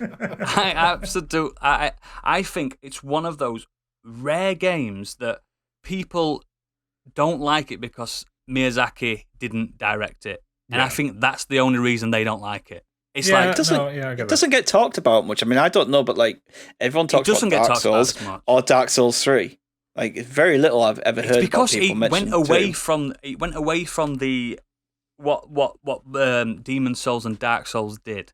It was Is it any easier? yes, it is easier. It is actually, yeah. There's a lot of player concessions in it. Yeah, it is easier, and it's to the point where in my opinion, it's the most replayable of the trilogy. There's so much content in there now because it's been remastered and it's got all the DLC. Whichever version you buy, it's got everything in it. It's got to be 150 hours worth of content minimum. Easily, minimum. I do agree with a lot of people in that the biggest problem with the game is the DLCs are the best part of the game. Yes, like I agree. because not because the main game is bad, but because the DLCs are like next tier above them. Yeah. The problem with Dark Souls 2 is it had a really fractured development process, and it was basically built and scrapped twice before it was finally put together. So whereas the first Dark Souls had a very tight vision and everything, people weren't expecting it as much either. And people had no expectations for Dark Souls. Yeah. But it had a very tight vision, and it was basically refined to a knife's edge. Like it was very Miyazaki is a very specific director. He's like he's like the Quentin Tarantino of game directors. Like everything has to be perfect. Everything has to be right. Yeah, you have to be able to see every environment in the distance. Yeah. For it to count, for it to exist. With Dark Souls 2, they changed directors halfway through. The game wasn't. The first two versions of the game weren't actually fun, and also Bandai Namco were kind of really pushing for the game to come out in 2014, when really the game kind of needed another year, because of all the setbacks. So the game that came out, it wasn't a bad game, but it wasn't as good as the first game, and they fixed all of that with Scholar of the First Sin, at least in my opinion. It made it superior. That it's like if you can get the original version, it's very difficult to get hold of the original version now. You'd have to play it offline, wouldn't you? The original version it's a lot more barren than the updated version. You won't know if you've never played it before, and the fact that people expected it to be a sequel because of the number 2, and it's in the same universe. But it's not a follow-on. Barely in the same universe. Not a follow-on. And people didn't like the fact that it went a bit more gamified rather than.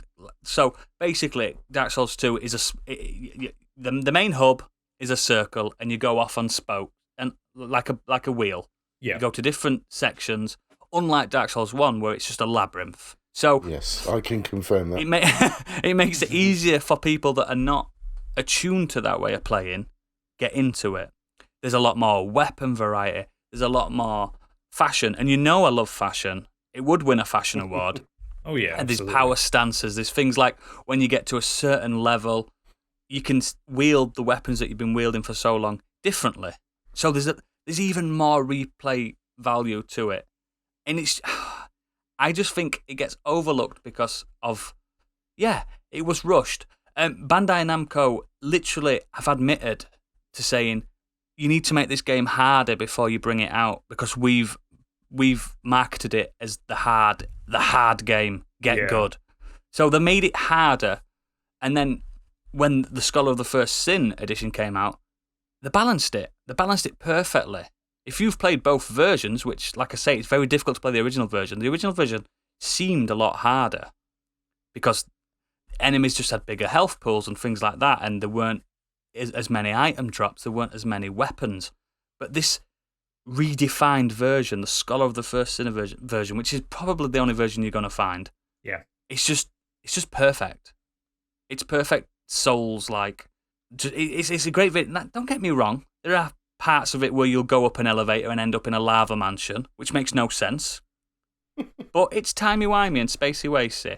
It's not as interconnected as the first game. But just fuck it. Don't worry about it. Don't worry about it. Just enjoy it. I have it also ready to go when I need to. I genuinely think, Biggie, from your background of gaming, you'll prefer 2 because it's more of a game than Dark Souls 1 is. Dark Souls 1's... I always see it as...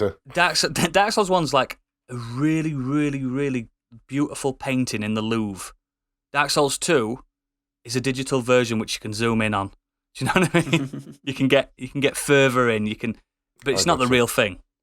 It's like Hollow Days. It's Hollow Days, yeah. Proud sponsors of the Biggies. It's just a really good game. It's not gonna change your opinion on the series. It's just solid, and it lost to Dragon Age Inquisition, which for me is one of the most boring fantasy RPGs I've ever played. And I like Dragon Age 1 and 2. And 2's shit. But Dragon Age, I can't get into it. Have you guys played Dragon Age Inquisition? I looked at it once and fell asleep. Yeah, I so tried boring. and I couldn't get into There's it. going to be Like, people it- screaming at us. Like, for me, Dragon Age Inquisition, it doesn't have the action or the charm of something like, say, I don't know, like Diablo 3, which was out around the same time. It doesn't have the entertaining jank of Skyrim. It doesn't have the It doesn't have the conversations like Mass Effect. No, it doesn't have any multiplayer, so you couldn't even like have an interesting MMO out of it. So yeah, it's just a dull. It's just fantasy by fucking numbers. shit. But people loved it. It got Game of the Year so much, and Dark Souls 2 came out in the same year. So please, if you've fallen off Demon Souls or Dark Souls, try Dark Souls 2. It's the game version of Dark Souls. It's a game rather than a rite of passage. And it deserves a biggie. And now again, from Modern Escapism, it's Gadget. Oh my god, I'm back up here again. God, will you turn these fucking lights down? It's so bright up here. Where's my whiskey? Anyway, yes, I am here to present the award for Best Action Film, tied also with Best Use of a Helmet in a Film. I'm talking about 2012's Dread. The newest adaptation of Judge Dredd, brought to the cinema, directed by Pete Travis and written by Alex Garland, completely undoes the atrocity that was the Sylvester Stallone Judge Dredd from 1990. I am the law! I didn't break the law! I am the law! It stars Carl Urban as the titular Dredd. We also have Lena John Headey. Dredd, isn't it? Isn't John his first Dredd. name John? Pretty sure it's John Dredd. Judge John Dredd. Yeah, just because they like that alliteration. Also starring Lena Headey as the baddie. Oh, yeah. Olivia Thirlby and Wood Harris are also in this one, who I don't recognise their names at all. But essentially, the problem with Dredd was that it was a film about them ascending a tower block in Mega City 1 to get rid. I think there was to rescue some hostages and to get rid of a load of baddies, which was coincidentally in the same year as The Raid came out. Yes. And The Raid was a much more popular film. It was a sensational film in its own right, but I like Dredd because Dredd is a fantastic film. I don't really have much to say about it. It is just a really good film. Carl Urban does a fantastic job playing Judge Dredd. He's the best Dredd. Full stop. Yeah, he is an actor who understands 2000 AD. He understands the source material. He has a love for the source material because Carl Urban, as we all know, is a fucking gigantic nerd in the best way possible. Yeah. I mean, this is a man who started Lord of the Rings and The Boys and Judge Dredd. Like, the man's bounced around a lot of nerdy properties. He remembered the one key rule is that Judge Dredd never shows his face. Ever. As far as the world should be concerned, Judge Dredd's face exists from the end of the nose downwards. That's all of his face that exists. Andy gets that perfect. Like how he maintains that scowl. Oh, the scowl's perfect. Because he can't fucking see. Lena Headey plays an excellent baddie, and we already knew she was excellent at playing a baddie because we had already seen her as Cersei at that point. I think this is better than Cersei. It's more unhinged. I think. Yeah. It's I don't know about that. Character. Well, I mean, okay, maybe not by the end. No, of no, Game of Thrones, but by that point. Yeah. Yeah, the character she was playing was kind of genuinely unhinged. It has a really cool. It takes the 2000 AD aesthetic, but then kind of marries it up with kind of what it would look like in real life, with also like a tinge of cyberpunk to it. Yeah, it's got a banging soundtrack. It looks brutal. It sounds brutal. It's got loads of practical effects. Oh, I think it's all practical effects, apart from a few things with the bikes and the city, lawmakers. obviously. Yeah, in the city. Yeah. It was made on a very small budget. I'm trying to find what the budget. But you can't tell. You can't tell it's made on a small budget. So it was made for $30 million. Wow. But it only that is low, but its box office takings in profit were only $41.5 million, which is it deserves so much more. It deserves so much more, but it's obviously Did why it hasn't had its sequel since then. I know there's been the constant talk about another film, or a TV series. Dread versus Death, wasn't there? That's what there was. Which would have needed. Which really want to see that. I would love to see that, but the amount that would have been $100 million film. Yeah, exactly. You'd have a CGI Judge Death forever, all the way through it. Exactly, and I'm actually now just like looking down Wikipedia to find like the awards on it, because the thing is, Dredd wasn't actually nominated for an Oscar. That's ridiculous. It wouldn't get nominated for an Oscar. I think Dredd is on an MTV Movie Award kind of level, isn't it? But it didn't get any of them. But I was just looking, and it should have been on there. At least Carl Urban should have been. Now, don't get me wrong. I think The Raid is better, and The Raid 2 is just fucking batshit. But I still think Dredd deserves some recognition, even if it's just for leading cast or stunts or just the award for how the fuck did you make this for $30 million award. So you make a good point there, right? Which is, I was going to bring this up again later, but I'll bring it up now. Stunts. Why the fuck is there no award for stunt work? Yeah, which is one of the hardest parts of a film. You have awards for makeup and clothing and everything else, and rightly so, because it all contributes towards the film. Yeah. So why is there nothing to do with stunts? Because in the 80s and 90s, Jackie Chan would have won it every time. That's perfectly fine. But he's allowed to. Even the smallest films where you don't think there was no stunts in this, there is. There's a lot of stunts in. Like, they have really small stunts films. like getting into a car because the car's too low down, so they won't let the lead actor do it. Yeah, or just driving a car. Yeah. But the thing is, there's some absolutely brilliant stunt work in Dredd, and exactly. And there is. And again, as you said, not much of it is CGI because they didn't have the budget for that, so they did the practical effects. Even if it was like for the fucking MTV Movie Awards or the Sci-Fi Movie Awards or anything like that, Dredd should have had a lot more. People love those little astronaut statues. Yeah, it's a worthy award. Dredd should have had some trophies, and I won't hear a word against it. It needs more love anyway from like outside of. If you've not watched like the Dredd, cult, and you're listening to this, stop it, pause it. We'll allow it this once to pause it and watch the film. Oh, it's Dredd such a good is film. really, really good. It is a Western raid. Don't get me wrong. There's a lot less flying kicks, but it does enough different to differentiate it. You could even have a Raid Dredd marathon, to be honest. Yeah, it'd work in unison perfectly. And there's more incendiary ammo. For my money, and I'm a big 2000 AD fan. That is the best looking Mega City 1 I've ever seen. Oh, absolutely, yeah. It looks Middle Eastern. It looks like apocalyptic. It looks how you'd expect a city the size of a country would look. Yeah, absolutely, yeah. It's vertical. It's beautiful. It's so good. Yeah. Give me more Dredd, that's all I'm asking. Give me more Dredd. Dredd versus Death. I'll fund it myself. Here's £10. Make it. Take all that holidays money instead of sponsoring natty award shows. Absolutely. This award show is not... It's a great award show. And now, from Modern Escapism again, it's Stig. Hey! He's had a few things to drink. I have been smashing that free bar. I am stigged. Let's get on to the new... What is this? Winner of Best Drama Series. The Wire. Woo! Oh, yes. The Wire. The Wire. Arguably one of the greatest TV dramas of all time. If you look up any list of greatest TV shows of all time, 99% of the time, you will find The Wire on that list. Yeah, agreed. Yep. Anyone who's watched The Wire will probably have this in their top 10. Top 5. Yeah, even Top there, 5? it's in my top 5. Yeah. It's my top 2. Oof, just beaten wow. up, just beaten up by The Sopranos. Yeah.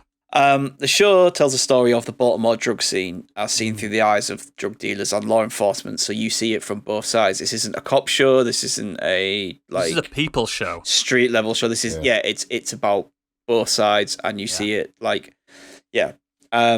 it's a show that starred and propelled the careers of the likes of Dominic West, Idris Elba, Michael Kenneth Williams, and it's undoubtedly one of the best written shows of all time.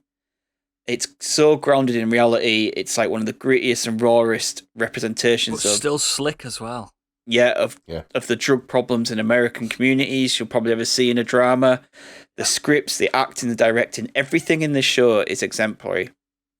However, having said all that, The Wire will forever be the biggest Emmy snub of all time.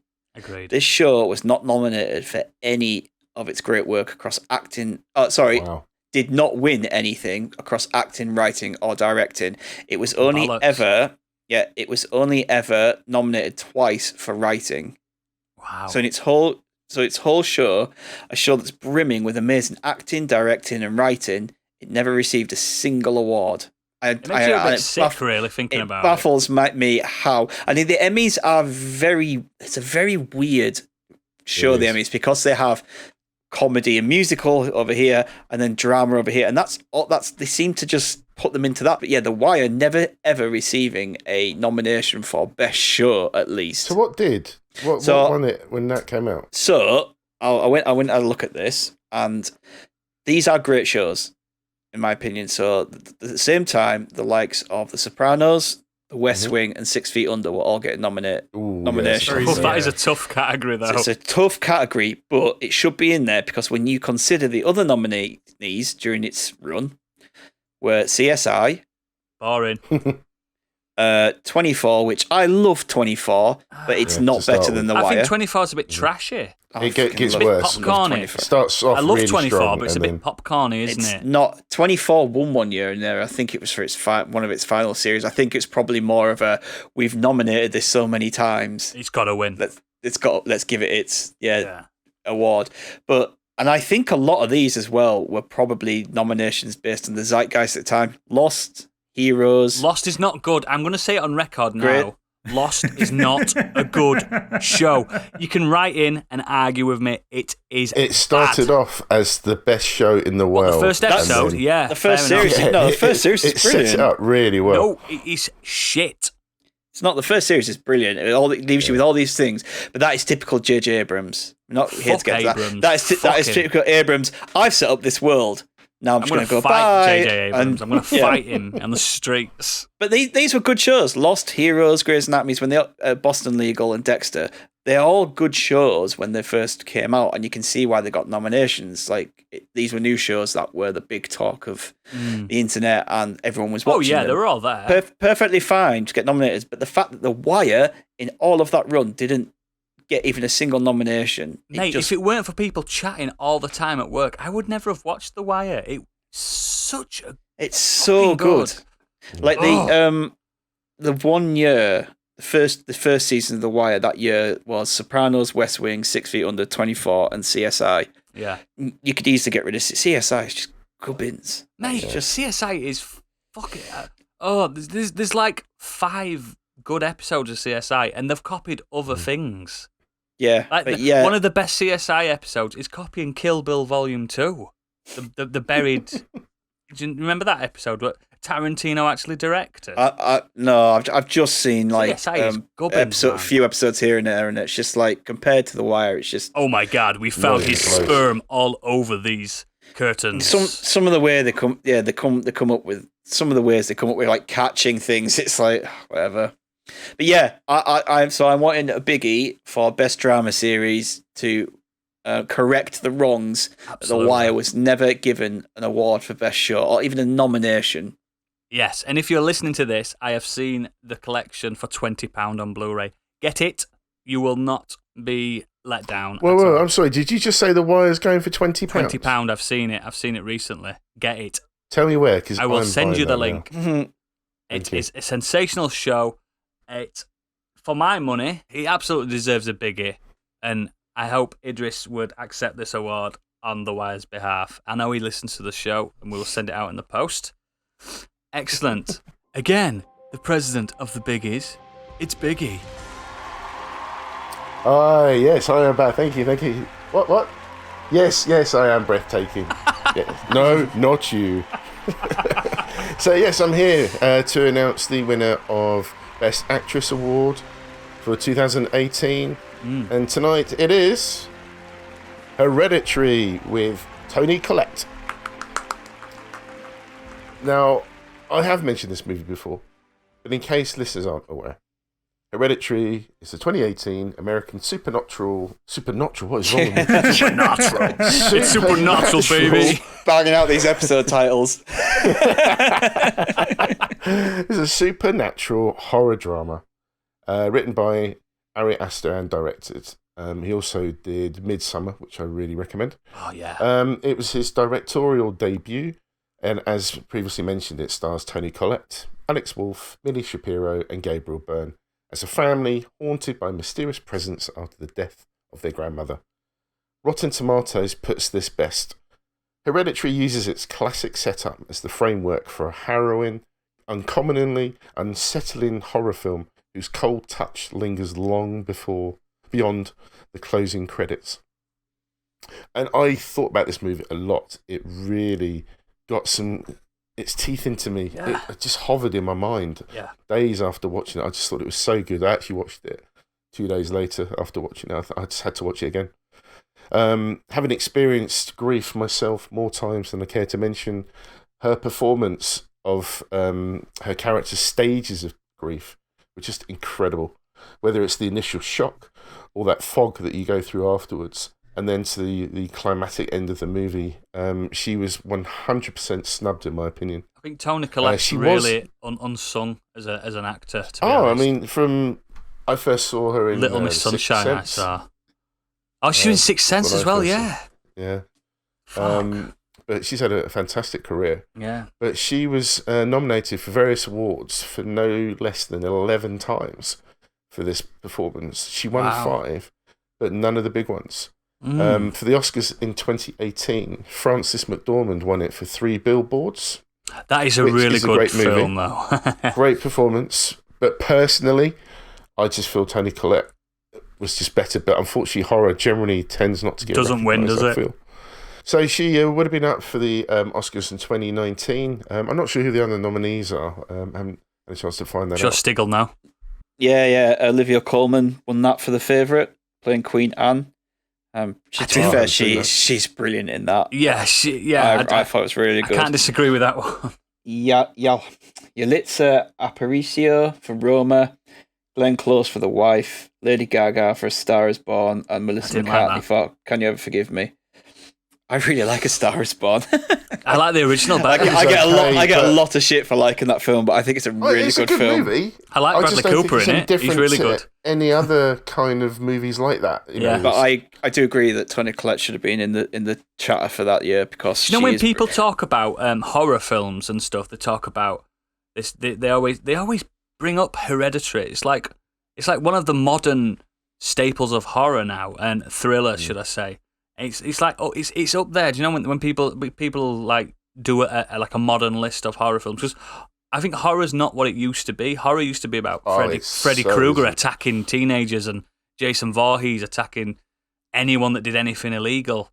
But nowadays horror's it's sophisticated. It's not slasher. It's do you know what I mean? Hostel, those kind of movies ruined gore because it just became it's just repetitive. Yeah. We've all seen gore at its worst. The Saw movies and stuff like that. Yeah. But now, so I think Hereditary is just more it's cerebral. unsettling, isn't it? Yeah, definitely. And I'm looking for movies like that now that make me think more and keep me on the edge. Agreed, mate. Not all the time, don't get me wrong, not every day. Just every morning I sit up and watch Hereditary. I need to be on edge. Excellent. So yeah, that's my choice for my biggie. Excellent. So, yep, she well and truly deserves a biggie. So, brilliant. And now, for Modern Escapism, the host of Modern Escapism, Oodles, with his final nomination. Hello. This is my last pick. This is the award for most believable, forbidden passion and true love. And it goes to Brokeback Mountain, directed by Ang Lee.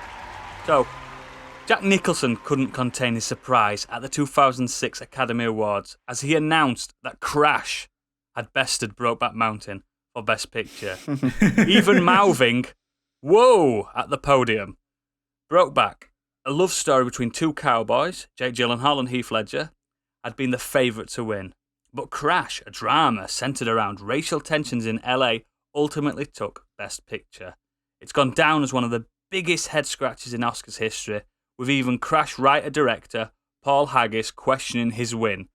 Was it the best film of the year? I don't think so, Haggis said in a 2015 interview. Now, I think Brokeback Mountain is one of those films that will stand the test of time. It's very progressive. It's a believable love story. It's a forbidden love story.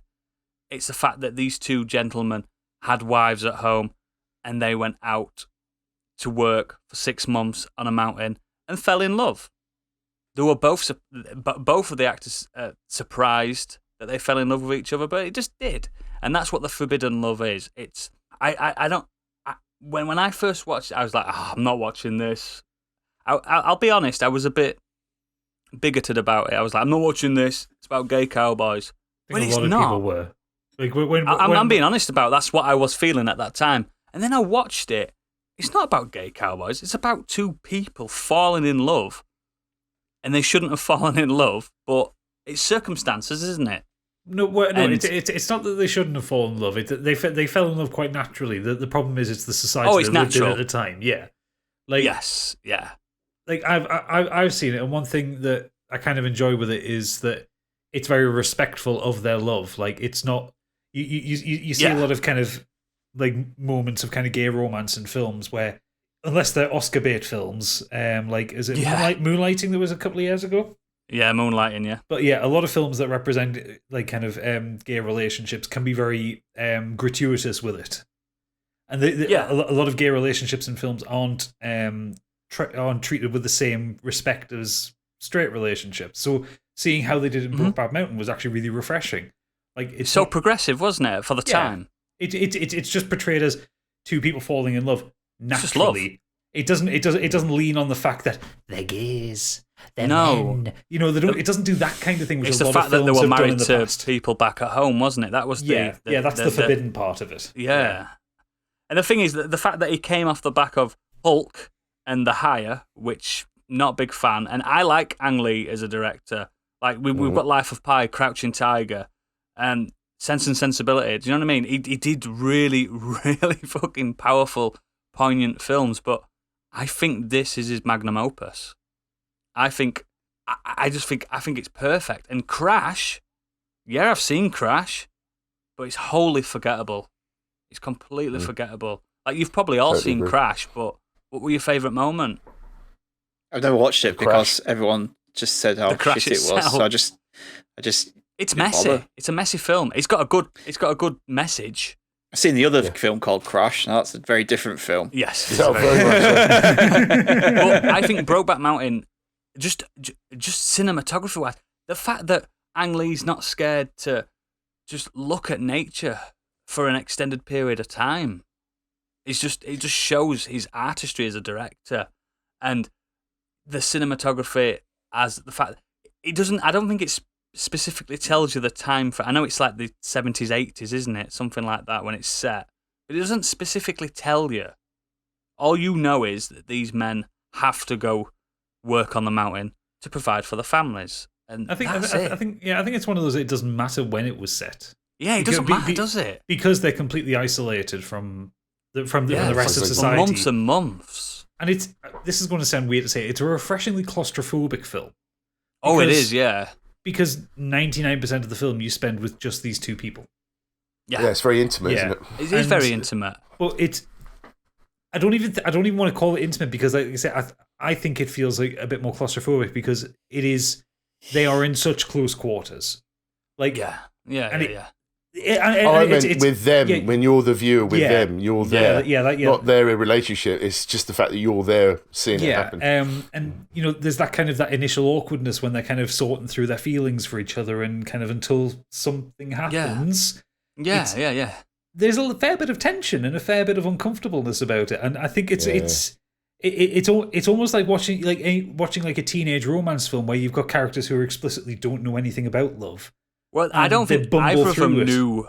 I don't think either of them went into that with a plan. Do you know what I mean? No, exactly. That's what I mean. Yeah. And by the end, when he's saying like, "I can't quit you," rather than "I don't like that I'm in love with you," it's like, "I can't quit you. I can't stop this," even though technically in that society, I'm not allowed to love you. And I think it hits you there. You don't have to be gay You don't have to be straight. You don't have to be anything. It hits you. We've all been in love, and we've all been the person that's been at the other end of someone saying, "I need to stop loving you now. Go away, walk away." Do you know what I mean? And it hits, and I fucking bawled my eyes out watching that film, and I've seen it multiple times, and I will still bawl my eyes out at it now. Yeah. I think it's beautiful, and I genuinely think it's Ang Lee's best film. Honestly, I know it's not Crouching Tiger. I mean, Yeah, nothing I is. was going to say, I thought Biggie was going to cut you there. with my sword of destiny. I think when you look at Crouching Tiger and then you look at Brokeback Mountain, it proves what Ang Lee is, and he's an auteur. He knows cinema, and it doesn't matter if it's Western style or Eastern style. He can fucking do it. Let's disregard Hulk.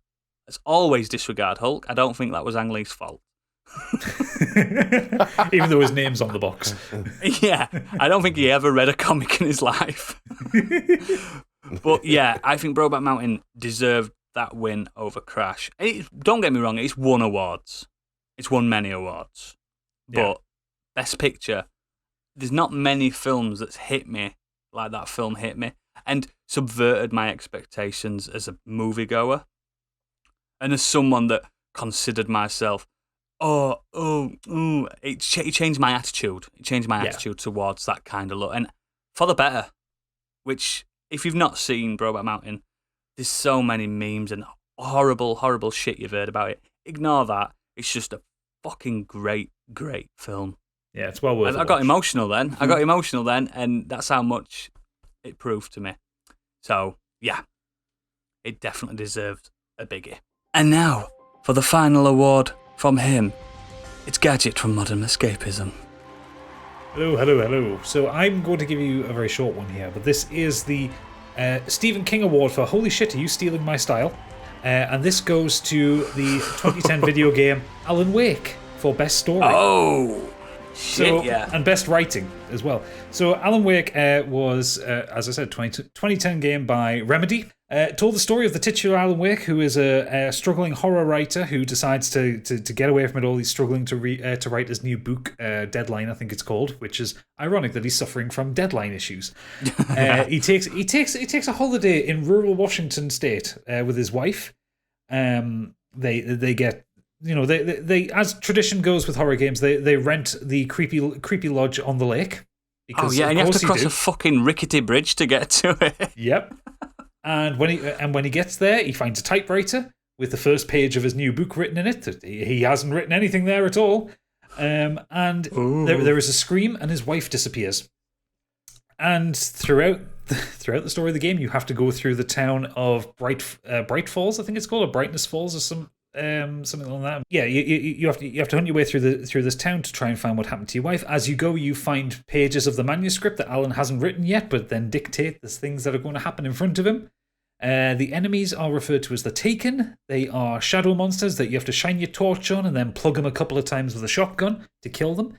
As a game, it's bang average. I mean, it's a good game, but like the gameplay wise, it's just, there isn't much unique about it other than this kind of shine the light on them, shoot them kind of thing. But it's just, it's like any game, find the weak spot and kill them. It is very tense, but the writing is superb. Remedy took a lot of what they learned from Max Payne, where Max Payne had that kind of noir comic book feel to it and the really schlocky dialogue, and they kind of pushed it forward with this one, and the story is absolutely brilliant for it. So did it take a lot of inspiration from that David Lynch TV show? Twin Peaks. Yeah, there's a lot of Twin Peaks. There's a lot of Stephen King. There's a lot of kind of classic American horror or classic. A lot of Twilight Zone as well. A lot of Twilight Zone in there. Yeah, I've always wanted to play that. Oh, it is absolutely really worth it. Yeah, it's a really good game. Like I say, the gameplay is nothing revolutionary, but it's really enjoyable. Also, like Remedy are really good at world building. There is a point where you go to a retirement home in it, and you meet a couple of old rockers. What's the name? Some Sons of Asgard or something? Something like that. I can't remember. But part of their little kind of part of the story is you have to then play their music to scare the ghosts. To scare the ghosts away. But also that band then is in Quantum Break and in Control. Like Yeah. all these universes are linked together. It's all in the same world, yeah. Yeah, Clever. they're really, really good. Just as a Apparently, comparison, it's in the Max Payne universe as well. yeah, or rather, I think it's just the Remedy universe at this point. Yeah. But I did look up. So this game came out in 2010. The 2010 BAFTA Video Game Awards. In the story category, the nominees were Assassin's Creed 2, Batman Arkham Asylum, Ooh. Broken Sword, The Shadow Templars, Shadow of the Templars, rather. Is that a remaster? A remake? Yeah, the director's cut version of it. No, thanks. Brutal Legend. No. Tim Schafer, wasn't it, that one? Yeah, Dragon Age Origins. Ugh. And anyone want to hazard a guess at what won that year? So 2010. It weren't Brutal Legend, please. Now that is such a lie. No. That's I haven't such a mentioned the lie. winner. Those were the nominees, so but there is a winner right. as well. 2010. I don't know. Orange Probably, Box. Is it Nope. some Call of Duty? Dark Souls. Nope. Dark Souls Medal was of no, Honor. yes. Look at him trying to give fucking little dig at Half-Life there. Is it Half-Life 2? No, that came out in 2007. Oh. Uncharted 2 Among Thieves. Oh, it's really good though, that one. Yeah, but I mean, Brutal Legend and Dragon Age Origins over the story of Alan Wake. No way. No way Exactly, on earth. yeah. No way on earth. like Dragon Age Origins, you may as well have just gone, right, guys, think Tolkien, and we've got a game. It's a great game, but not a game you go to for the story. It's like a proper old school RPG. There's trolls, I'm telling you. Yeah, like I say, there isn't much to say on Alan Wake other than because otherwise you would end up spoiling it. But the story is really good. The game takes you to some very fun places. It does. It does. Aside from the story, like the visuals, it looks really good for a 2010 game. Like it was one of the best looking games on the Xbox 360 for a very long time. By far, yeah. It's got a very striking visual style. Everything is kind of reasonably realistic to the real world. It looks It's lighting based as well, isn't it? Yeah. A lot of stuff really done with good light. lighting. And it's got that look of a kind of horror TV show or a horror film. It is really. Did you play the American Nightmare DLC? Yeah, That's a and laugh. I didn't like it as much. I mean, the gameplay was It's fun, not the but same. Yeah, it's not the same. It's too arcadey. But I would really, really like Remedy to make another Alan Wake game because I think it's a universe ripe for it, and it suits it suits Sam Lake's absolute fucking weirdness and his desire to create Alan Wake strange is shit. He's in control, isn't he? Officially. Yeah. And so maybe we'll get that. Yeah, that's why a lot of people are thinking, ooh, maybe we're going to get another Alan Wake game in the future. So hopefully, yay. But yeah, definitely Alan Wake for the best story for 2010. Great game. It deserves a biggie, 100%. And now, finally, for Modern Escapism, the president of the Biggies 2021. It's Biggie. Hi, thank you. So, for me, this one is truly deserved. It's best golden idol for an archaeologist. It's Harrison Ford as Indiana Jones. So, Harrison Ford has had an incredible career in films, but the one role that outshines all of his others, in my opinion, is as Indy. It's pretty much one of the only films of his where I forget I'm watching Harrison Ford and I'm just running alongside Indy on his adventures. He showed a different side to Indy in each of the three movies. First, we see Indy as a confident adventurer. Second, as a father figure in Temple of Doom. And then as a son in Crusade. You actually believe that this professor of archaeology is actually an adventurer with a bullwhip and a hat in tow, fighting against the supernatural and the Nazis. He has been honoured for his service in cinema and was nominated for many roles, including Witness and Golden Globes for The Mosquito Coast, The Fugitive and Sabrina. But for me, Harrison Ford will always and only be Indiana Jones. Han Solo. And I feel he deserves a biggie for that character alone. I genuinely love Indiana Jones as a character. However, we cannot avoid the elephant in the room of the Kingdom of the Crystal Skulls. Yeah. Which is why I didn't mention it. But it did exist, and it does exist. I heard that the Biggie was offered as a Lifetime Achievement Award back in 2000 when that film didn't exist. That's fine then. That's what I'm reading here on the Wikipedia. That's absolutely Thank fine. you, Stig. Thanks for confirming that. I think that trilogy is one of the best Sundays you can ever have if you binge all those. You cannot go wrong. Family romps. Indiana Jones, like Last Crusade. What a What a crescendo to a trilogy that is. And I do like that Temple of Doom is such a departure as well, and it's technically canonically the first one in the timeline as well. It's clever, and it shows that George Lucas, when he's got a director that knows him, they can get rid of the George Lucasisms and make something solid. Because Spielberg absolutely, he nailed it. He nailed it. And what I also like about this is that if you've ever seen interviews with Harrison Ford, he's a very difficult interviewee. He's always stoned, but he is so far removed, really, from his character as Indy. Yeah. And that's what I love about it, the fact that I forget I'm watching Harrison, that I'm actually... Yeah. I fall into the character, the immersion of seeing Indy on the screen. Well, look at him in Blade Runner compared to Indiana Jones. That is a completely separate... Do you know what I mean? That is a completely separate character. And even the growth in the trilogy, in the initial trilogy, the growth, and Last Crusade, he smiles a lot more, doesn't he? It's as if he's enjoying his time. And the fact that he's alongside an icon, Sean Connery, Sir Sean Connery. He's that chemistry between them, which really shouldn't have worked. Also, considering the age gap in real life, shouldn't have happened. It's like 12 years. Yeah, there's like 12 years difference or something like that. I just think it's a sensation. It's an ode to the pulp comics of the 20s and stuff like that, and it's perfect. And you can't disagree with the baddies he's fighting. There's no.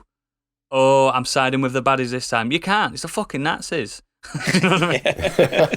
You can't. And even in Temple of Doom, like people say, Temple of Doom, it's a bit of a damp squib compared to the other. But I still think it's got its moments. I like it. I do. There's definitely. I think it's definitely agree. If you watch them all in one weekend with your family and stuff, I think there's a lot worse you could do with your time. Honestly. Yeah. And it absolutely. Well, what's the fourth one? I've only seen it once, and yeah, me too. Wow, enough. I didn't realise the first one actually won 4 Oscars and was nominated for another 4 as well. Yep. Wow. Yeah. I think it definitely deserves in the lesser categories. Yeah. It's got editing, best film editing is quite a big one, but it is a big one. But no bigger than the Biggies itself, and it definitely deserves a Biggie. And now for our final award. Stig from Modern Escapism. Hello. Is this on? I'm afraid that Stig can't make it to the stage for this final award. He's passed out with his trousers around his ankle and his head down the toilet bowl. So he's given me his notes, and this is the best foreign language film that wasn't Parasite.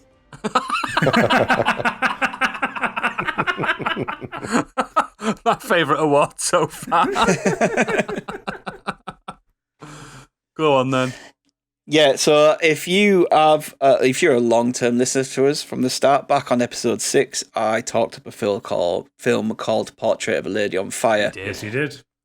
I think this is the finest film I have seen this decade. I think it's the best film I've seen since Moonlight. Wow. And it's just a masterclass of directing, acting, cinematography. I won't get too much into it all. Just go back to our previous episode and listen, especially because we're running on time here. But you've been played off already. That year it came. Yeah, it came out. It was nominated for a BAFTA and Golden Globe for Best Foreign Language, but completely snubbed at the Oscars. And I have no problem with the fact that Parasite won all these awards because it is a brilliant film. But what irks me more is this film has 95% on Rotten Tomatoes. It's in IMDb's top 250. It's an exquisite film. It is fucking amazing and absolutely breathtaking. And just wasn't even nominated for Best Foreign Language in the Oscars. And the fact that it's not nominated just kind of annoys me. I have had a look at that year, and there were some strong contenders. All of them have got very good scores on, from I think it got a Golden Globe, didn't it? I'm not too sure. I don't Something think like it won. I don't think it won any of the major like ones that you know of outside of like maybe independent circuits and some like French Film Award and things like that. Yeah. But the major awards that everyone kind of knows about just didn't seem to get talked about at all. I think Naomi is it Palant or Milan or Naomi Milan, the main actress, she's absolutely incredible. Because I wouldn't have watched this film if it weren't for you. And it just absolutely, wow. I think it's exceptional. Genuinely. Good, isn't it? It's just You really... did watch it then, that's good. Oh, That last like 5 minutes are incredible. Oh, wow. Like, yeah, like I said, It looks when my gorgeous as review- well. The actual... Yeah, Oh, it's absolutely so stunning. pretty. Like I said, that it's like the whole film is about painting. Yeah. And yeah. well, The film looks it's like a all about painting. painting, but it's centered around painting. But yeah, there are shots within this which it's still shots. You took them; they could just be like lifestyle paintings. It looks that good. It's an incredible film, and it just came out around the time of Parasite. So it just kind of got swept under the rug. Parasite is a modern day classic. I get that. Oh yeah, I This should I be can't up there. follow it. Parasite won best film. Like it beat Western films. That's never happened before. Yeah. Like it deserves all of its praise. Maybe because it was in the best film, they could have just knocked it to the side. Best foreign language. Let Portrait of a Lady on Fire in. But I think if you've not seen that would it, have been unfair. But it is an amazing film that the Academy agree, really mate. should have nominated. So. It absolutely deserves a biggie. And that's more or less the end of the show. But before we go, we have the honourable mentions round. Let's just go for it, guys. Who wants to go first? I'll go for what should have been the 2005 worst picture at the Razzies. Doom, the film adaptation of Doom. However, The Dwayne Johnson vehicle. Yes. However, it stood no chance because the worst picture of 2005 was Catwoman. Absolutely deserved that Razzie. It's a banger. Any other year, Doom would have been the worst film of the year. Yes. Do you want to know the best thing about that is that Halle Berry actually turned up to accept it. She did. Yeah, she She did. took it on like on a chin, didn't she? As well. Yeah. She did. I think her acceptance speech. She got up and told the director to get fucked or something like that. If you've not watched Catwoman, just YouTube the basketball scene. That's all you need. It's all you need to know. Oof. Any more? No, that's mine. Excellent. Biggie? Just want to quickly rattle out Leonardo DiCaprio should have had an Oscar way before The Revenant. Yes. I think he should have got it at least for Django Unchained or especially for The Wolf of Wall Aviator, Street. mate. Should have got it for Aviator. He didn't get that. Well, exactly. He had so many movies under his belt. I just can't believe Django. that. The fact that he cut his own arm in real time On that by grass. smashing that glass ashtray. It's like Scorsese, isn't he? Yeah. Like they eventually gave it to him for the wrong film. I like the films that they got. The Revenant's great. He got but them for, it's but not his best. Yeah. I want to give a shout out to Brad Pitt in Seven as a supporting actor. Absolutely, mate. Yeah. I thought his role in that as a cop's going down a spiral of darkness was It fantastic. made the Hollywood heartthrob into a Hollywood actor, didn't it? That film, I think. Yeah. Yeah. Seven's really Hugh good. Jackman in Logan. Yeah. Logan's really strong. And the one that really bothered me today was Al Pacino in The Godfather. He was nominated but didn't win it. Which is crazy. Michael Corleone. He was so good in that. So good. Yeah. Blew my mind. I agree. Any more honourable mentions there, guys? That's it for me. Stig? I've got one. First of all, I'd like for these are all movie related, so I'd like for the Academy to stop snubbing comic book films. Yeah. Because for the likes of Infinity War and Endgame to not get anything in the special effects is an absolute travesty. Mind-blowing. I was watching Infinity War the other week, and I'm looking at Thanos, and I'm like, this is incredible. He looks incredible. Thanos looks like it's just a real thing. Yeah, and it lost out to First Man. First Man is like what? Rocket goes up, it comes down on the moon. It looks like Apollo 13. It's not that. It's not that like amazing. Yeah. And then Endgame lost out to 1917, which looks all right. It does have its good visual effects, but I just think that they just need to kind of get their head out their asses and accept, like Logan. You know, they ignored that. Like The Dark Knight, they completely ignored that. Yeah. Yep. Start recognizing at least in special effects and makeup. Like, how the fuck can the likes of these superhero films not win for stuff like makeup? Look at Nebula. You know what I mean? Yeah. The amount of makeup that Karen Gillan's got It'll on. lose out, but it would lose out to some classical period where someone's got a white face and rosy cheeks It's ridiculous. and a white Oodles. wig, and you're like, come on. It's Like, Oodles. You just described Oodles. You did. yeah, he's very rosy. And the fact that, And yet, yeah, I agree with you. Like when Scorsese said, "Oh, it's not cinema." This, it's like, come on, Scorsese, give it a rest, pal. It yeah, is like cinema. I get maybe on a storyline front and the plot and all that kind of things. Maybe it's not up there, but we're talking about the other awards where the special effects and the makeup artists and the costumes and stuff. Stunts. How can you just ignore them? They are incredible. Even if you think the films are shit, that stuff isn't. It's mega, isn't it? It's proper good. Yeah. So is that animated films need to be more recognised in the main award. Only 3 have ever been up for the top award, which is Beauty and the Beast, Up, and Toy Story 3. That's ridiculous. I think more. There are some amazing animated films. What about WALL-E? Like, no, they have this subcategory, don't they? So they're just like, you stay over there. Yeah. And we'll, You're like, not real film. Yeah, exactly. But they are. Like, some of them are better than what they nominate. Yeah. Yeah, I think agree. Toy Story 2's got so much nuance that you don't even realise as a film. Yeah. Yeah, there's a lot. It's Toy Story 3, well, especially the first one as well, just with how, I can't think of the word I'm thinking now. Mind-blowing Like, at the time. It was like revolutionary. Yeah, at the time, yeah, exactly. Yeah, exactly.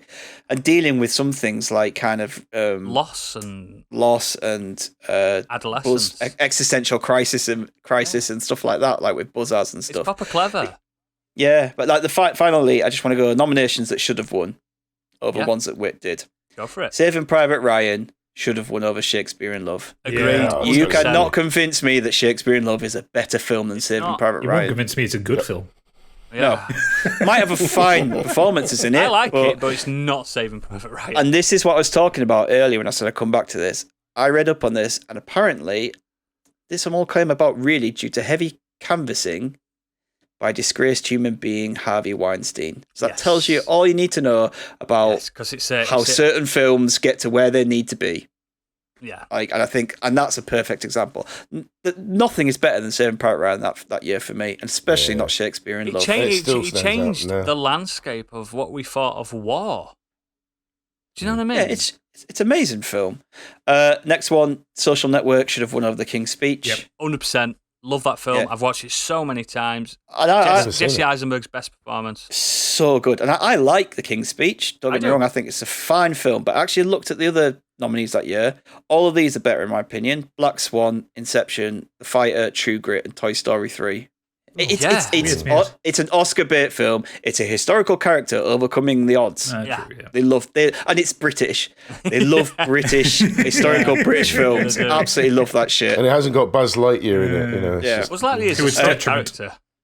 Raging Bull over Ordinary People. Oh God, wow. And finally, Goodfellas over Dances with Wolves should have won. Yes. Look, Goodfellas is a timeless classic. It's one of the best rags to riches story. And rags to riches to rags story, should I say?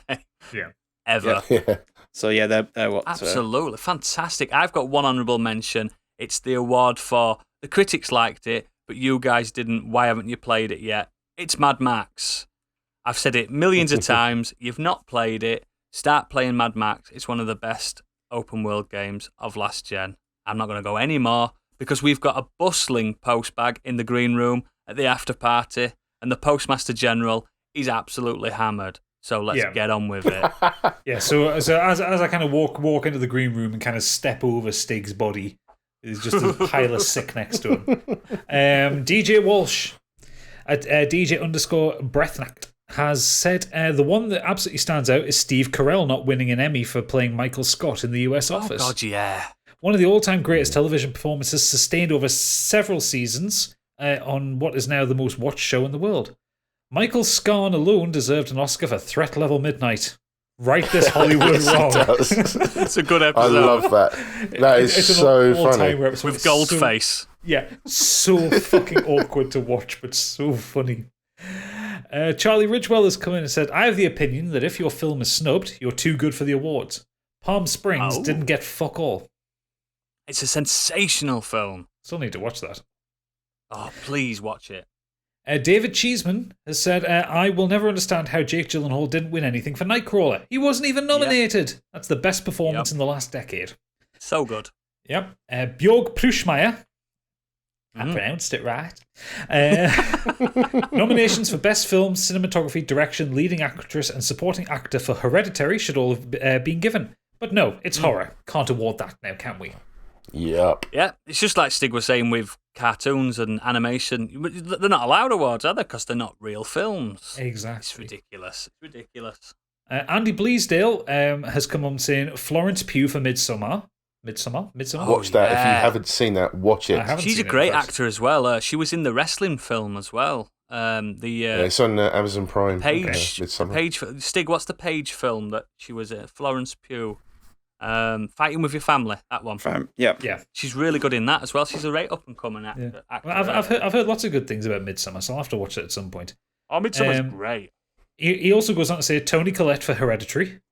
Yep. Thank you. Michael Keaton should have beaten Eddie Redmayne. Of course he should. Birdman's incredible. Should that. Yeah. Brokeback Mountain, Shawshank Redemption, Pulp Fiction, Saving Private Ryan, and Roma should all have won Best Picture. Do not disagree. Next up, we have Best Boy Kurt Lewin saying, "Hi chaps, my nomination for this topic is Ethan Hawke for his performance in First Reformed. A film I don't think any of you have watched, but you really should.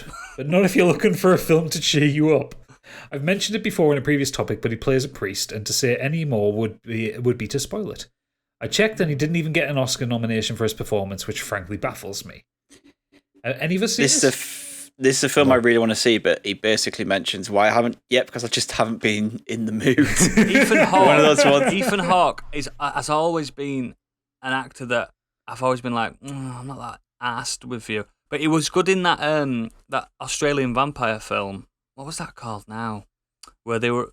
He's excellent in Gattaca. Gattaca, yeah. But there's that, He's excellent that Australian in, vampire Training film. Day. I can't remember. It's got Sam Neill in it as well. Ethan Hawke, Sam Neill, Daywalkers or something like that. And he was good in that. Oh, yeah, Daywalkers, I think. I think it's called Daywalkers, something silly like that, where the whole world is vampires or something. I can't remember, but he was good in that. Yeah, he's good in the Midnight to Paris or I've not Sunrise seen to that Paris, yet. whatever it was. It's a trilogy of a couple. It's really good. Oh, no, before, after, and... That's the one. Before midnight, after midnight, stuff like that, yeah. Yeah, that's really good. We'll try that, Kurt, definitely. Yeah. Nimrod Hicks has come in saying, "Dear moderately entertaining." What? Caught up with a backlog. Moderately entertaining? How dare you? I'm not sure what's happening Sorry, here with him. Millions for this awards ceremony. Next email. Oh, hang on, didn't you start off by telling him to go fuck himself? We did, yeah. So I think we're even now. But he's saying he's just caught up with a backlog of episodes and he's yet to listen to the D&D special, but as an enthusiast nerd, he's really looking forward to it. But as for award snubs, did you know that neither Stephen Hawking, Mahatma Gandhi, or Nikola Tesla ever won a Nobel Prize? Wow. I didn't know that. That's mental. We didn't even go that deep with our awards, did we? Jeez. I don't think we're we're not that poignant of people to know about that kind of information.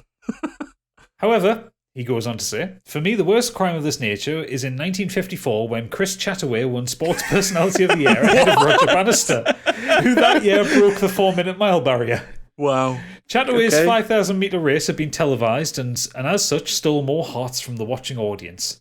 I mean, what has the guy got to do? He broke the 4-minute mile, for fuck's sake." Well, Nimrod remembers it because he was there. Ouch.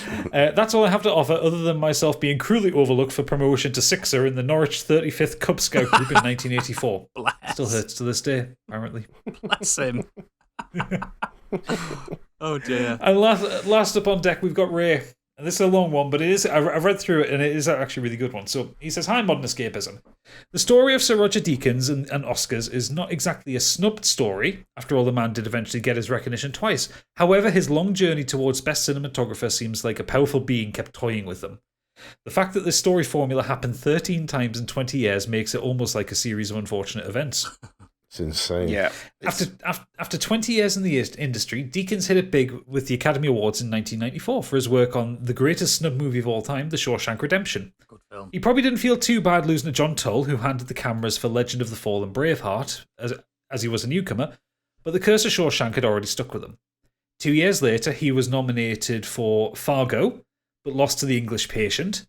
The next year, his marvellous work in Kundun was completely overshadowed by a big ship called the Titanic. Fucking Titanic. God damn it. Entering the 21st century, Deakins started strong with Oh Brother, Where Art Thou, which is a fucking brilliant film. Love that film. And The Man Who Wasn't There, which is also a really good film. But fate threw Crouching Tiger, Hidden Dragon, and Fellowship of the Ring in his face. No, I'm not having that. They're strong films, though. They are strong films. For both of those. Yeah. After that, The Reader lost the million prizes to Slumdog Millionaire. Then the Academy ignored The Great American West in True Grit over The Folding City of Inception. Love True Grit. Ooh. Then the breathtaking Inception view good. of Scotland in Skyfall was no match for the breathtaking view of the ocean in Life of Pi. Then there was Prisoner versus Gravity Unbroken. Sorry, I'll say that again. There was Prisoner 2013 versus Gravity. Unbroken 2014 versus Birdman. Sicario 2015 versus The Revenant. Different times, same results. He just among had. all- Sorry, I was just going to say, he's just had the most unluckiest of Worst time. Where timing, he's, yeah. he's had like he's created, helped He should create, have released his amazing films in the last 2 years. It'd been perfect. cinematography, but yeah, every single time it just seems to go against another great film. It's like, Yeah. Among all the unfortunate events, the most unfortunate occurred in 2007. That year, Deakins received 2 nominations for the assassination of Jesse James and the Best Picture, No Country for Old Men. It should be a hopeful year, but those 2 nominations split his votes. And in the end, it was There Will Be Blood came up on top. I mean, that's a really All strong 3 of those category. films, though. They all look incredible. I mean, love amazing them. cinematography across all 3 of them. Yeah. Yep. Luckily, that powerful being seemed to finally have had enough with toying with Roger in 2017. He got his Academy Award for the beautiful Blade Runner 2049 and was later awarded a second time for another stunning masterpiece, 1917. rightfully so. Well deserved for both of those films. I bet he were Blade crying his Runner. eyes out, like, finally, I've finally done it. Blade Runner is stunning. It's gorgeous. Absolutely It's stunning. gorgeous. It's art. Yeah. I would rather call Roger Deakins having really bad luck than saying he was snubbed. There's always only one Oscar for each category, but there's not always a single piece of good work that is worth the recognition. As such, inevitably, every year, good movies and people go home empty-handed. Only for Deakins, it just seemed to happen more than others. So maybe it would be better to treat awards as the icing on the cake. Pretty, but not the most important. So instead of dwelling on Oscars, Roger Deakins has been actively communicating with his fans on his website since 2005. He even started his own Team Deakins podcast, talking all about things cinematography.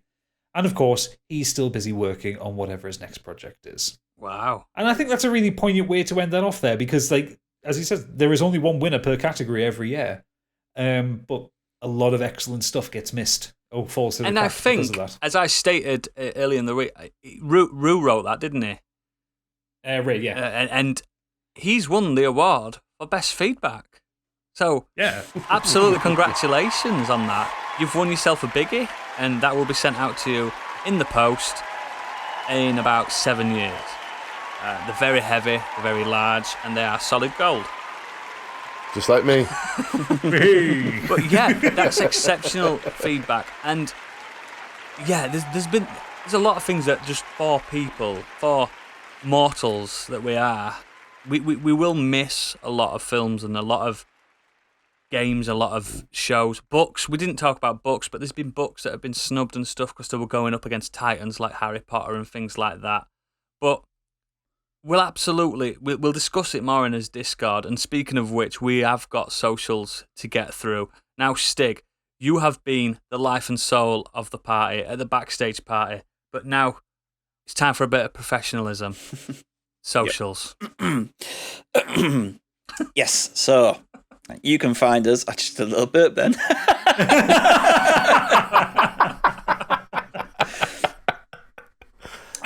the top. Leave So that in, professional. please.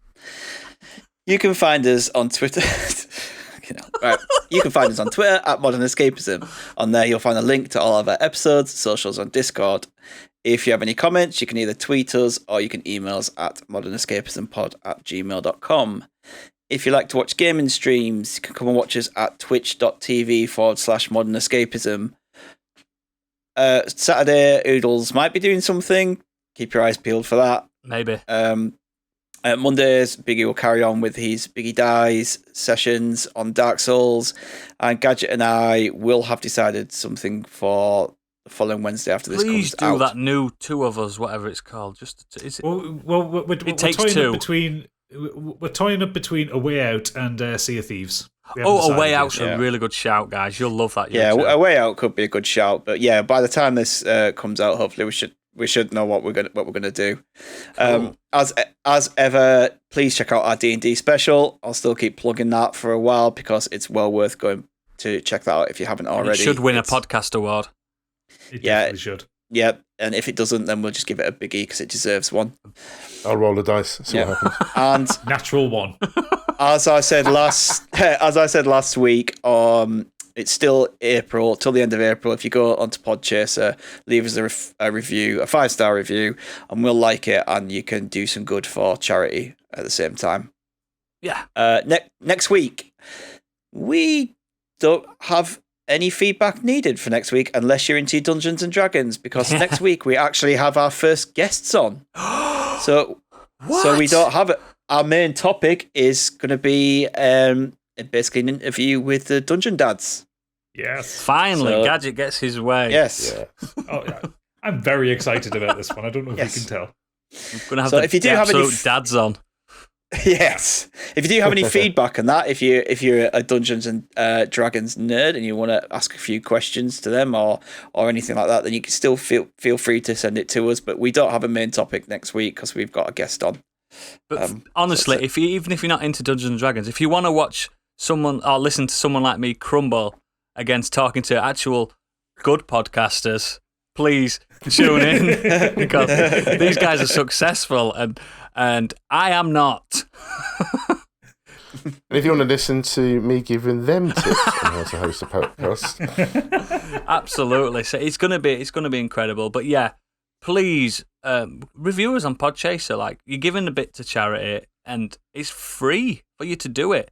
And you don't even have to put much in a review. You can put "it is good," and then that's it. You've done it. 5-star review. Absolutely. And 5 stars feeds us. It feeds our ego. And it makes us visible on all the platforms. And we've put a lot of heart and soul into this in the last few months. So, without further ado, we will close off this ceremony and we will continue to drink wistfully into the night and just discuss other things that were snubbed. Maybe this episode. So, nothing can take the sting off the world's economic problems, like watching millionaires present each other golden statues. Good night, and God bless. Bye-bye.